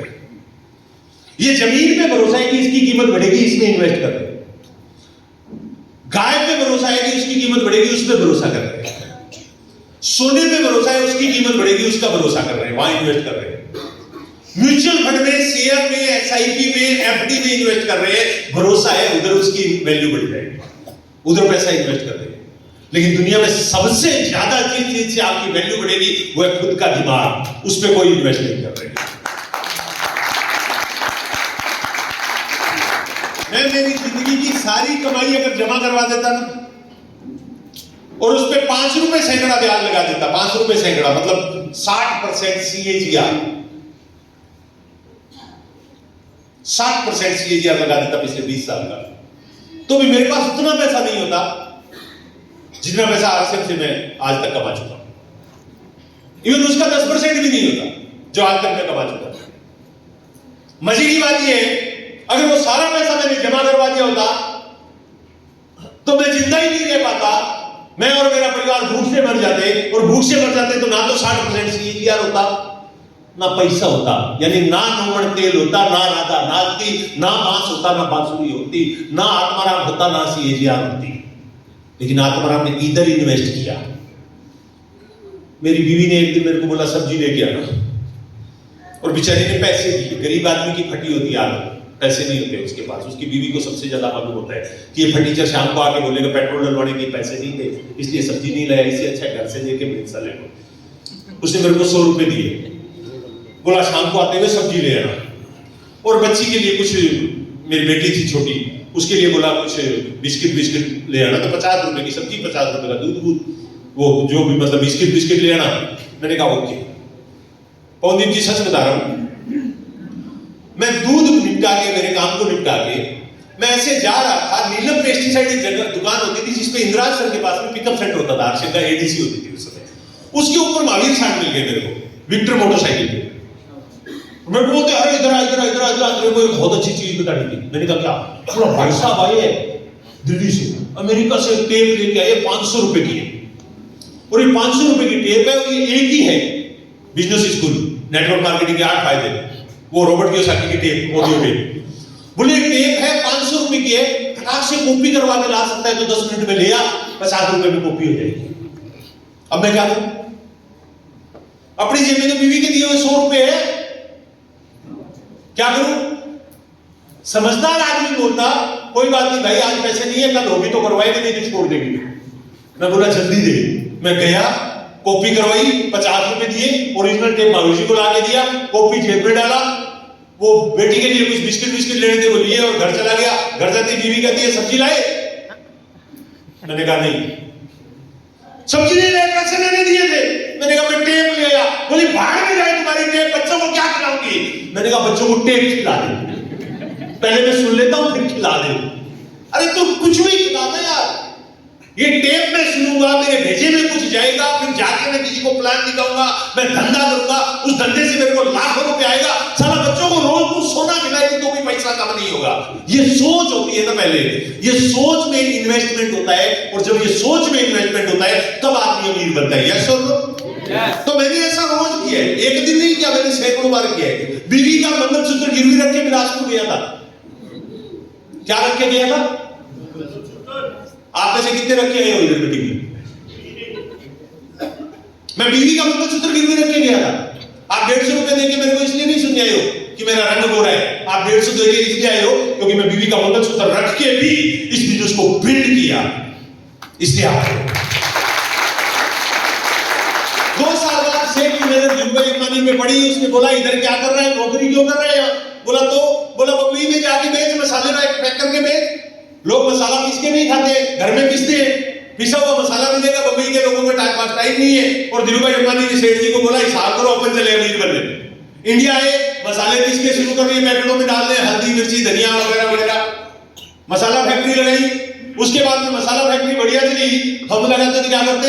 बोला जी चक्की बढ़िया चल गई, अब आराम से चौड़े होके बैठ जाओ, 2-3 लड़के रख दो, लड़के चक्की चलाएंगे, अपन बैठ के नोट गिनेंगे, बात खत्म हो गई। लेकिन धीरूभाई अंबानी की सोच अग्रेसिव थी। जैसे ही चक्की बढ़िया चली, फ्लाइट पकड़ी, फिर दुबई गए, जाके बोला सेठ साहब चक्की तो बढ़िया चल गई, अब क्या करूं? बोला हिंदुस्तान से कॉटन लेके जापान भेजा जाता है, और जापान से धागा बन के कपड़ा बन के इंडिया आता है। तुम कॉटन से धागा बनाना शुरू करो। इंडिया में जापान से मशीन ले आओ, वो जापान से मशीन ले धागा बनाना शुरू किया। फिर गए, बोले अब क्या करूं, धागा बढ़िया बिक रहा है। बोले तो धागा बिकना शुरू हो गया तो धागा क्यों बेच रहे हैं? कपड़े वाली मशीन लिया, कपड़ा ही बना ले। धागा बनाता है, जापान भेजता है, फिर कपड़ा वापस आता है, इंडिया में कपड़े बना ले। तो फिर कपड़े की मशीन लगा दी, ओनली विमल के नाम से, बाद में वो बड़ी। उसके बाद में बोले अब बढ़िया हो गया, अब क्या करूं? बोला वो खाड़ी देशों से तेल आता है, कच्चा तेल आता है, गुजरात में उतरता है, पोर्ट में उतरता है, कांगला बंदरगाह में उतरता है। उसके बाद में वो सिंगापुर जाता है, वहां से रिफाइन होकर इंडिया आता है। तो गुजरात में एक रिफाइनरी लगा दे, तो दुनिया की सबसे बड़ी रिफाइनरी जामनगर में लगा दी। इस तरह करके धीरूभाई अंबानी उस संगत में गए, इसलिए वो अमीर हो गए। मेरे अपलाइन ने बोला अगर आपको भी अमीर होना है तो किसी अमीर आदमी की संगत करनी होगी। मैंने कहा धीरूभाई अंबानी के सामने तो 5 स्टार था चावला जी, मेरे सामने कोई 5 स्टार नहीं है, रेत का टीला है मेरे घर के आगे, किधर जाऊं? धीरूभाई अंबानी के सामने तो 5 स्टार था, मेरे घर के आगे नहीं है। और मार्केट में जितने भी स्टार वाले हैं ना, वो मेरे पीछे मक्खियां देख के मेरे को दूर से नाम बोल देते हैं, बोले दूर रहे, मैं किधर जाऊं? आपके पास कोई है क्या ऐसा बंदा? बोले हाँ है। मैं क्या बात है, आंखों में चमक आ गई, आपके पास है? कितना अमीर है सर? कितना अमीर है? बोले 10,000 करोड़ का मालिक है। 10,000 करोड़ का मालिक है? बोले हाँ। मेरे को बताएगा अमीर बनना? बोले हाँ। कितनी कीमत चुकानी होगी? धीरे से की चुका के बोलती है 1260। ये पीछे ही नहीं छोड़ रही है। अरे ये कितने? बोले हाँ। इसमें से 10,000 करोड़ कमाने वाला मेरे को सिखाएगा? बोले हाँ। क्या नाम है? बोले भारतीय छाबड़ा। किधर रहता है? बोले गिलोड़ा। तो मेरे को गिलोड़ा जाना होगा? बोला नहीं, गिलोड़ा नहीं जाना होगा, वो वहां से बताएंगे, फिर वो बताएगा राजाराम जी के पास आएगा, फिर राजाराम जी से मेरे पास आएगा, मेरे से आपके पास आ जाएगा। अच्छा फिर बोले फिर अपन वैसे करेंगे जैसे वो बताएंगे। तो फिर बोले जैसे वो बने वैसे 10,000 करोड़ के मालिक अपन बन जाएंगे। मैंने कहा तो हो जाए इसको, बोले हो जाओ। अब 1260 दूं के ना दूं? 1260 देना चाहिए कि नहीं देना चाहिए? दे दिया। लेकिन वो भी 1260 नहीं था। 3 दोस्तों से झूठ बोल के उधार लिया, 1260 दिया, ज्वाइन किया, घर गया। घर जाते बीवी ने मेरा मजाक उड़ाया सबसे पहले।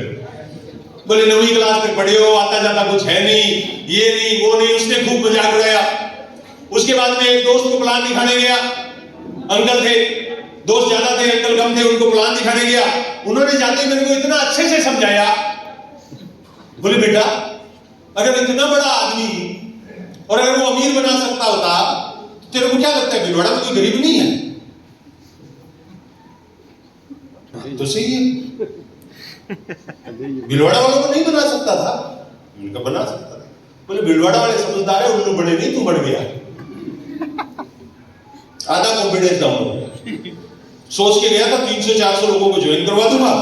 पहले ने 50% हवा निकाल दी, जैसे आपकी भी निकाल देंगे बहुत सारे। आप जाते किसी से मिलोगे, वो बोलेंगे अच्छा मीटिंग में गया था, बोला हाथ आराम आया था, बोला कल बात करेंगे। इतना ही बोलने की जरूरत है, आपका 50% मोटिवेशन खत्म हो जाएगा। दूसरे के पास गया, उसको जाके बताया, बोला तेरे को मालूम है ये कपड़ा कंपनी क्यों बेच रही है? मैंने कहा क्यों बेच रही है, मालूम नहीं है। अमीर बनाने के लिए? बोला अमीर बनाने के लिए नहीं, ये कट पीस बिके नहीं है, इनको निपटा रहे हैं पैकेट में पैक करके। हम जानते हैं फेल हो गई ये कंपनी। अच्छा, अब तीसरे के पास जाऊंगा, प्लान दिखाऊंगा। तीसरे के पास गया, वो बोलता है कैसे है? नहीं ऐसे ही है, ऐसे प्लान ही नहीं दिखा। घर आके आरसीएम छोड़ के शांति से बैठ गया, लेकिन बेचारा मेरा दोस्त मेरे पीछे पड़ा रहा। 6 महीने तक वो मेरे को मीटिंग में बुलाता रहा। सर मैं सच बता रहा हूं, मैं हर महीने उसको गोली दे के टरकाता रहा, मैं मीटिंग में नहीं गया। 6 महीने बाद एक दिन वो घर में आया, धक्के से मेरे को किडनैप किया, उठाया और बीसी सर के ही एक सेमिनार में लेके चला गया। उस सेमिनार में गया तो बैटरी फिर चार्ज हो गई कि हाँ यार अपन गलत है, धंधा तो बढ़िया है। और फिर स्टार्ट हो गए। और जिस दिन वो बड़ा प्रोग्राम देखा, स्टार्ट हुआ, उसके बाद में मैं कभी रुका नहीं। फिर चाहे बीवी नाराज होए, चाहे भैया नाराज होए, चाहे पड़ोसी नाराज होए, चाहे दोस्त नाराज हो, अपन ने जाते ही एक ही काम शुरू कर दिया। अपलाइन से पूछ के गया था करना क्या होगा, अपलाइन ने बोला प्लान दिखाना होगा। मैंने कहा वो किस चिड़िया का नाम है, जल्दी बता। तो उसने वो प्लान दिखाया, कंपनी से कस्टमर वाला, जो अभी आपको इधर बताया होगा किसी ने। हाँ बताया था। अब घर गया, घर जाते ही बीवी कहती है कहां गए थे? वो कौन आदमी था, पकड़ के कहां लेके गया था? मैंने कहा वो दोस्त था, आरसीएम की मीटिंग में लेके गया। बोली ये नाम सुना सुना हुआ लग रहा है। मैंने कहा हाँ वही है, तो कपड़ा लेके गया था। बोली फिर फंस गए आप उनके चक्कर में, चंगा वाला छोड़ा हुआ था। मैंने कहा फंसे नहीं है, बच जाएंगे, इधर तेरे को प्लान दिखाता हूं। और अब उसको मैं प्लान दिखा रहा हूं, ये कंपनी, ये कस्टमर, ये पहला सी, ये कंपनी, ये दूसरा सी, कस्टमर यानी आप, बीच में कुछ बिचौलिए, 50 का माल कंपनी से चला, आपके पास 100 में पहुंचा, 50 बिचौलिए ले गया। आरसीएम ने नया कुछ नहीं किया, इन बिचौलियों को बीच से हटाया, आपको अपने साथ मिलाया, बीच का 50 आपको दे दिया। समझ में आया? बोली क्या सीसी लगा रखा है, मेरे को समझ में नहीं आ रहा है। मैंने कहा दूसरी बार बैठ जा, कोई पेट्रोल थोड़ी बेच रहा है अपना, बैठ जा। दूसरी बार बैठाया। मैंने कहा ये पहला सी, ये कंपनी, ये दूसरा सी, कस्टमर यानी आप, बीच में कुछ बिचौलिए, 50 का माल कंपनी से चला, आपके पास 100 में पहुंचा, 50 बिचौलिए ले गया। आरसीएम ने नया कुछ नहीं किया, इनको बीच से हटाया, आपको अपने साथ मिलाया, बीच का 50 दे दिया। समझ में आया? बोले नहीं समझ में आया। मैंने कहा तीसरी बार बैठ। तीसरी बार बैठाया। मैंने कहा पहला सी, ये कंपनी, ये दूसरा सी, कस्टमर यानी आप, बीच में कुछ बिचौलिए। अब प्लान इतना ही दिखाया होता, अपना इनका तो इतना ही याद रहेगा ना पहली बार आदमी को। दूसरा सी, कस्टमर यानी आप, बीच में कुछ बिचौलिए, 50 का माल कंपनी से चला, आपके पास 100 में पहुंचा, 50 बिचौलिए ले गया।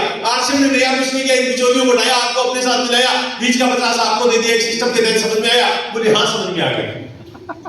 आज 20 साल बाद मैं पूछता हूं मोदी जी प्लान समझ में आया था तेरे को? प्लान तो मैंने दिखाया ही नहीं था। बोले प्लान समझ में नहीं आया था, एक बात समझ में आ गई थी, जब तक हाँ नहीं बोलूंगी कबक छोड़ेगा नहीं।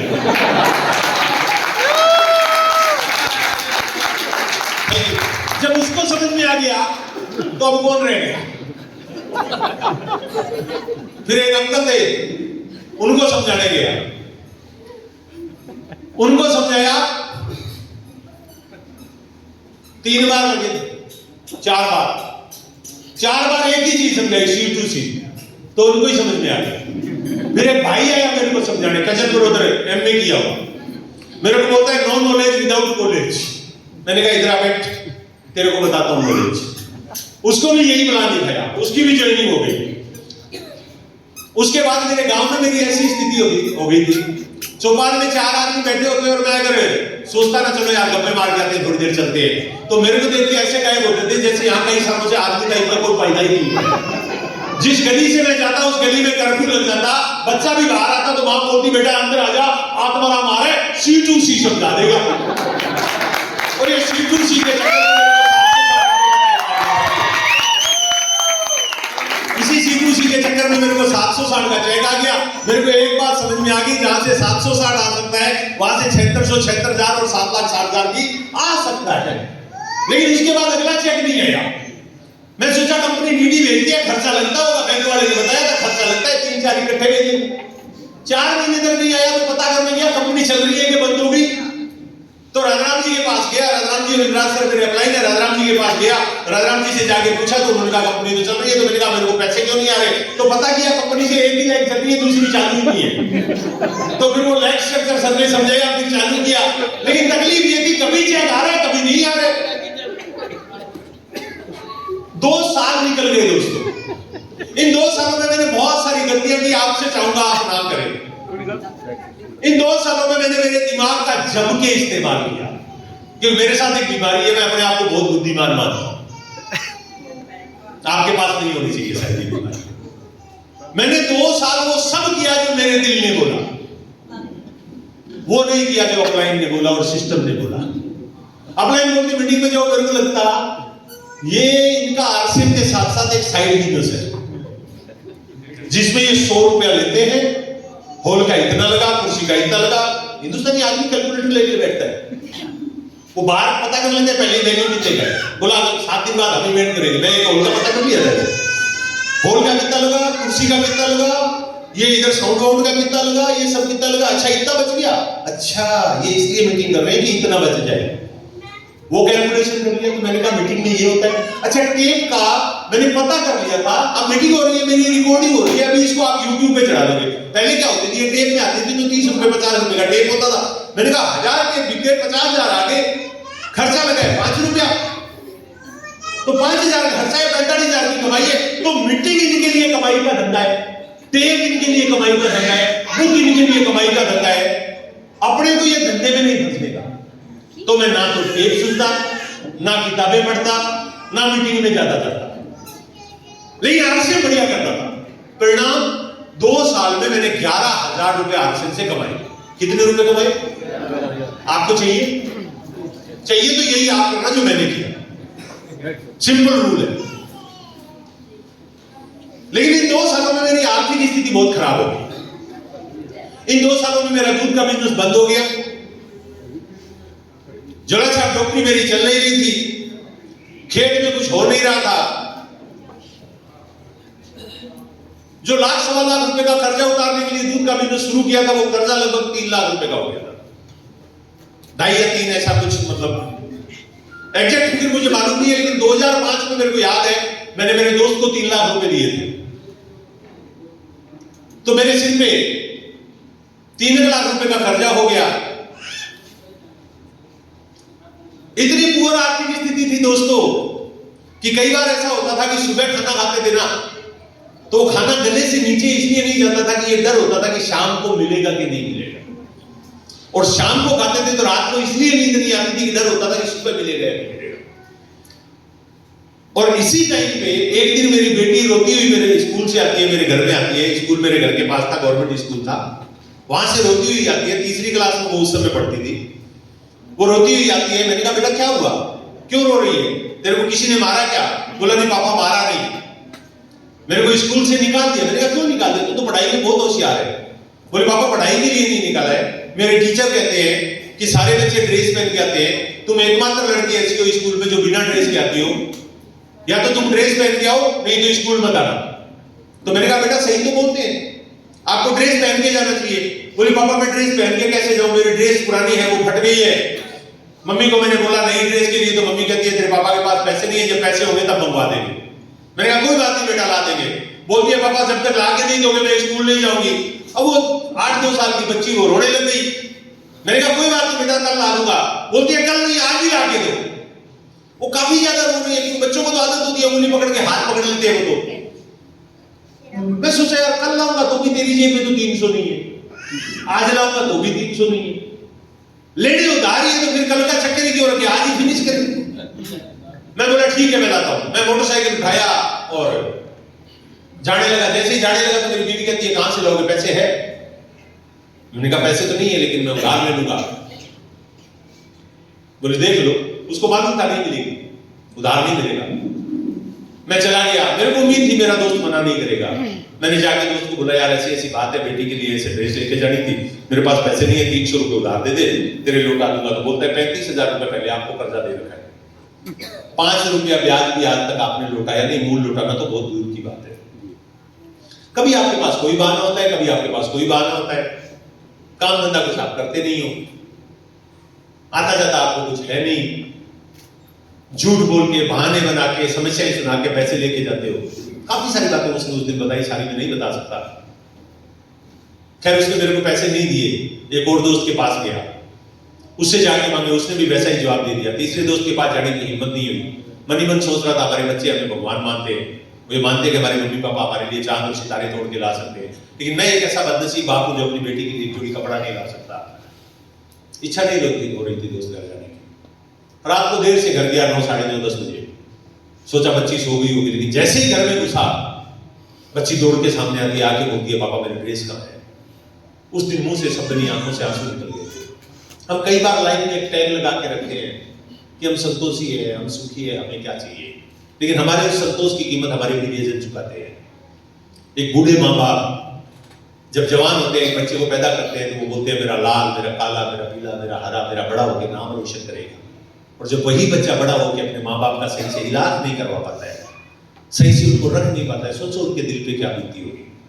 मेरे माँ बाप तो नहीं है, आपके तो है, क्या हम उनके सपने पूरे कर पा रहे हैं? एक लड़की 18-20 साल तक भगवान के व्रत और उपवास करती है, वो कभी भी भगवान से गाड़ी, घोड़ा, मोटर, कार, बंगला ये नहीं मांगती है। वो सिर्फ एक चीज मांगती है, हे भगवान ऐसा पति देना जो मेरे सारे सपने पूरे करे। क्या हम ऐसे पति हैं? अंदर से आवाज आई, जो आदमी 2 वक्त की रोटी नहीं दे सकता वो सपने क्या खाक पूरे करेगा?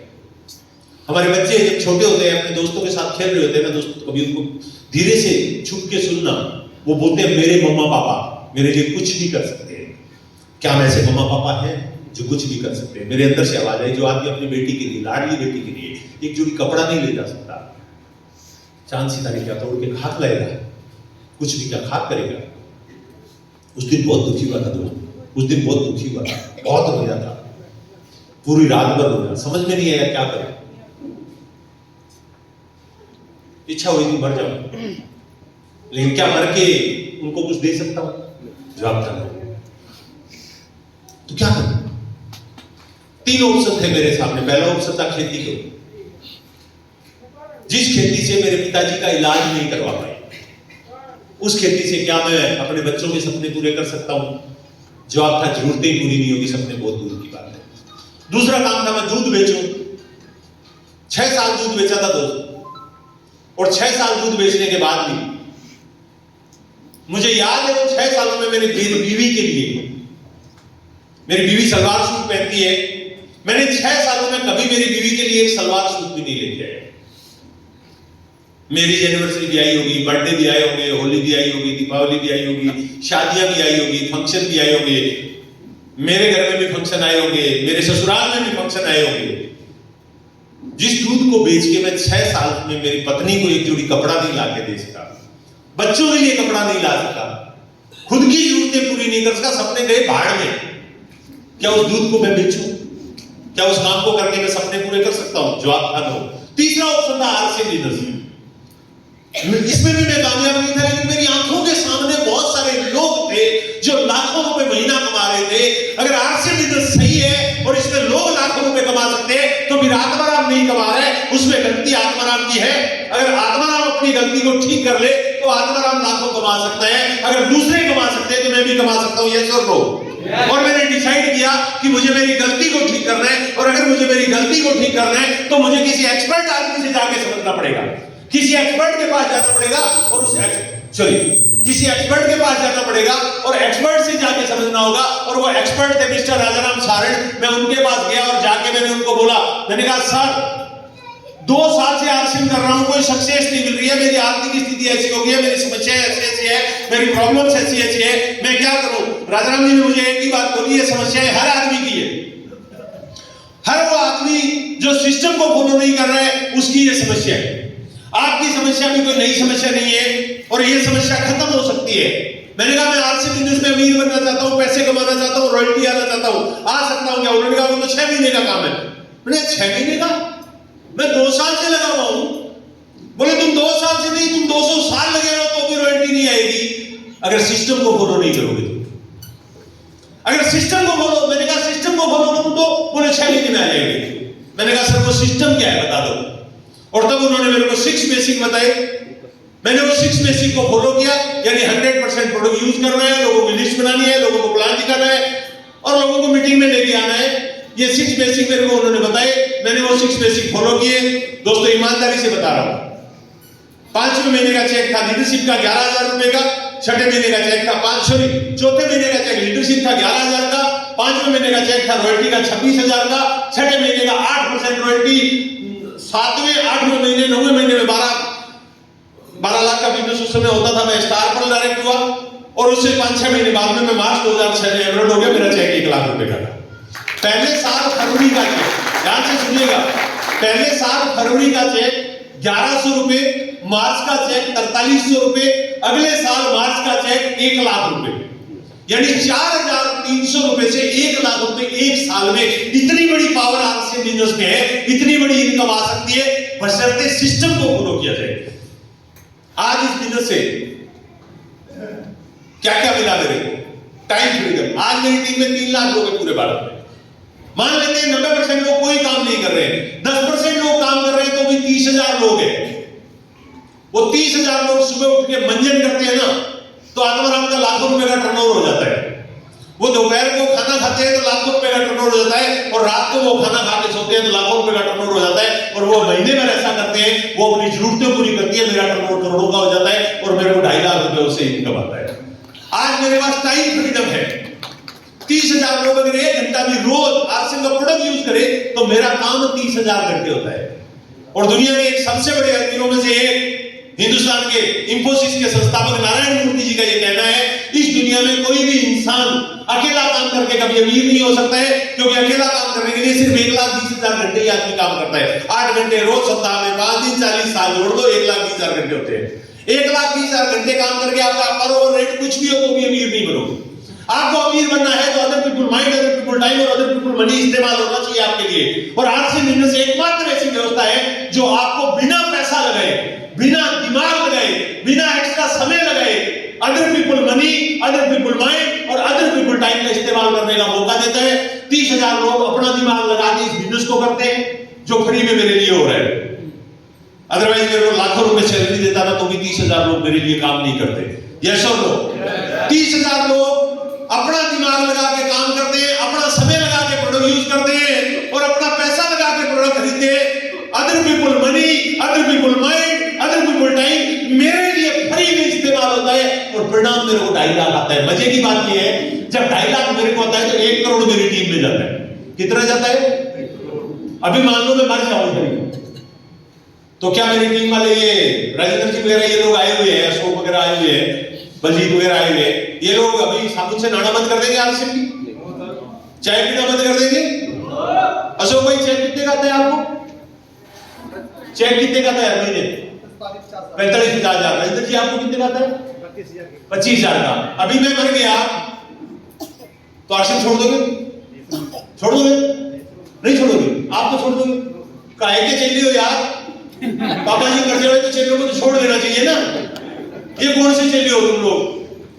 भाई ये नहीं छोड़ेंगे, ये नहीं छोड़ेंगे तो अगले महीने का टर्नओवर होगा या नहीं होगा? होगा। अगर टर्नओवर होगा तो 2.5 लाख रुपया मेरी बीवी को आएगा, आएगा या नहीं आएगा? लेकिन अगर मैं दूध बेच रहा होता और अभी 2.5 लाख कमा रहा होता और मेरा काम तमाम हो गया होता, अगले महीने 2.5 लाख आता? इतनी बड़ी सिक्योरिटी देता है ये बिजनेस।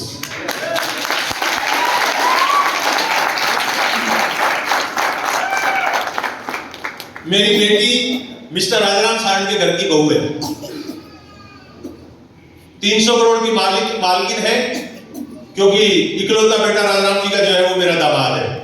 300 करोड़ की मालकिन है, जिसके लिए पहले कभी कपड़े के भी पैसे नहीं थे मेरे पास। अभी 1 महीने की इनकम 30-35 लाख रुपया है। सुनो 30-35 लाख रुपया है, आधे हिंदुस्तान की अपलाइन है अकेली। और अभी उसके 2 साल की नाती है, मेरी मतलब बेटी की बेटी है 2 साल की। वो मेरे को बोली पापा मैं आऊंगी मार्च में। मैंने कहा ओके बेटा। बोली पापा पीछे 2 बार आई लेकिन आपने शेड्यूल डाल रखा था, इस बार क्या प्लान है? मैंने कहा बेटा कैंसिल, केवल एक रखा हुआ है 17 तारीख का, वो अशोक वो अजय को दिया हुआ है, और वो पठानकोट का, वो दीनानगर का और अमृतसर का है। रात को जाऊंगा, सुबह मीटिंग दूंगा, रात को वापस घर पहुंच जाऊंगा, सुबह 5:30 बजे उसके पास होगा। उसे कहा पापा दिवाली तक का कोई शेड्यूल मत डालना, आप घर पे रहना। अपने सारे शेड्यूल पोस्टपोन कर दिए पहले से। मैंने कहा भाई अप्रैल में देखेंगे, मई में देखेंगे, करने होंगे करेंगे, नहीं करने होंगे नहीं करेंगे। ये टाइम की आजादी सिर्फ आज से में मिल सकती है, अगर मैं नौकरी कर रहा होता तो नहीं मिलती। आज सब कुछ मिला है, देश विदेश घूमने का मौका, ये सानिया मिर्जा, ये अमिताभ बच्चन, ये विदेश यात्राएं। पहले हवाई जहाज घर के ऊपर से जाता तो भाग के देखते थे, सोचते थे इतने बड़े सामान में इतना बड़ा आइटम बैठता कैसे होगा। अभी उसमें बैठते भी हैं, चढ़ते भी हैं। मेरे को याद ही नहीं है। अभी एक घटना हुई थी थोड़े दिन पहले, मेरे एक ताऊ जी के लड़के हैं, बड़े पापा के लड़के थे, एक्सपायर हो गए थे। जब वो एक्सपायर हुए थे तो मैं जम्मू में था, फिर मैं चला गया, मेरी मीटिंग खत्म हो गई। तो मैं उससे पहले उत्तराखंड में था पवनदीप जी, वहां मेरा एक प्रोग्राम हुआ था रूपराम निवाड़िया की टीम में। तो वहां वो प्रोग्राम हुआ, तो वहां उन्होंने मेरा जो वेलकम किया ना, उसमें उन्होंने कुछ फूल मालाएं वगैरह और मेरे को वही गेट से पहना दी, और एक वो गाना बज रहा था, कौन सा था मेरे को याद ही नहीं है। तो मैंने वो स्टेटस लगा दिया, तो मैं गांव गया तो मेरे एक अंकल टीचर है, जिन्होंने आपसे में मेरा जम के मजाक उड़ाया था। ये इतना मजाक उड़ाते थे वो मेरा कि मेरी इच्छा होती थी इनके मुख से तारीफ नहीं सुनी ना, तब तक सभा में प्लान दिखाता रहूंगा, पागल हो जाऊंगा, प्लान दिखा दिखा के इनको मजबूर कर दूंगा कि ये एक दिन मेरी तारीफ करे। और उस दिन उन्होंने पूछा मेरे से, तुमने आपसे में कौन सा अचीवमेंट लिया है? मैंने कहा मतलब मैं तो भूल गया उस स्टेटस को लगा के। बोले वो उस दिन इतने सारे फूल पहनाए हुए थे, इतने सारे बुके, इतने सारे वो गुलाब के फूलों की वर्षा हो रही थी, पटाखे बज रहे थे, क्या मैटर था? मेरे को याद आया, वो तो रुद्रपुर वाली मीटिंग का चढ़ाया हुआ था।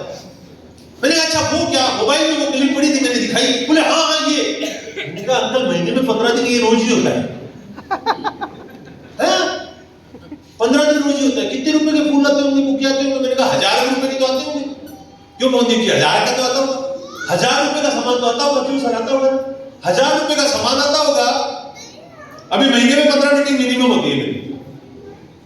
15,000 महीना हो गया, साल का कितना होता है? 2 लाख होता है मोटा मोटा राउंड फिगर में। कितने साल से आ रहा है? मैंने कहा 15 साल से। कितना होता है वो कैलकुलेट कर रहे हैं, 15 साल 2 लाख 30 लाख 25-30 लाख रुपए की तूने मालाएं पहन ली। मैंने कहा हाँ। बुके ले लिए? मैंने कहा तेरे को पैसे कितने आए? मैंने कहा जिसने 25-30 लाख की फूल मालाएं पहनी होगी, बुके लिए होंगे, उसको इसके 10 गुने तो कम से कम आए होंगे। बोले नहीं 10 गुने नहीं हो सकते, तो कम से कम 100 गुने। बताने को मत बता, 100 गुने आए होंगे। मैंने कहा लगता है आपको मेरे को पैसे आए? बोले हाँ। मैंने कहा बस आप ही से तो बुलवाना था यार, 15 बरस बीत गए। तो टाइम मिलता है, पैसा मिलता है, सम्मान मिलता है, सुरक्षा मिलती है, पहचान मिलता है, फ्रीडम मिलता है, और क्या चाहिए? और ये जो मुझे मिला है ना दोस्त, ये सब आपको मिल सकता है, बशर्ते आप ठान लें कि मैं कर सकता हूं। मेरे गुरु एबीसी सावड़ा जी वो एक बात बोलते हैं, हो सकता है आपको ये भरोसा हो या ना हो कि आप कामयाब हो सकते हैं। हो सकता है आपके दोस्तों को, रिश्तेदारों को, अड़ोसी को, पड़ोसी को, सरकार को, समाज को, देश को, पत्नी को, बच्चों को भी ये भरोसा हो या ना हो कि आप कामयाब हो सकते हैं। पर इस आरसीएम लीडर्स को ये भरोसा है कि आप कामयाब हो सकते हैं, आप कामयाब हो सकते हैं, आप सब कामयाब हो सकते हैं। और यही भरोसा दिलाने के लिए दोस्त मैं आपके बीच में आया हूं। मैं विश्वास दिलाता हूं, आप इस बिजनेस को छोड़ना मत, एक आदमी पे भरोसा करना। इस दुनिया में एक ही इंसान है जो आपको अमीर बनाना चाहता है, जो आपको कामयाब देखना चाहता है, जो आपको बड़ा देखना चाहता है, जो आपका नाम, आपकी पहचान बनाना चाहता है, और वो है आपका अपलाइन। उसका हाथ पकड़ लेना, उसको छोड़ना मत। एक दिन ये स्टेज, ये तालियां, ये मंच और ये सारा नजारा जो आज मेरे लिए हुआ है, ये आपके लिए होगा, ये वादा करता हूं। आज आपने सुना, इसके लिए बहुत बहुत धन्यवाद। Thank you very much. जय आरसीएम।